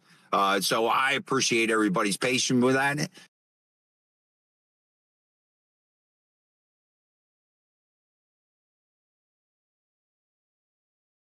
Appreciate everybody doing that. And to Julie's point, please, hey, check us out on Rumble. Just give us a quick little share or a repost over there. YouTube too. We're going to be putting a video component to this. As soon as I can get out of the truck for a couple of days. So we'll be doing some things on Rumble and YouTube. We're definitely going to do some spaces and start streaming from there. So be on the lookout. And we're always looking for people to come in and join. So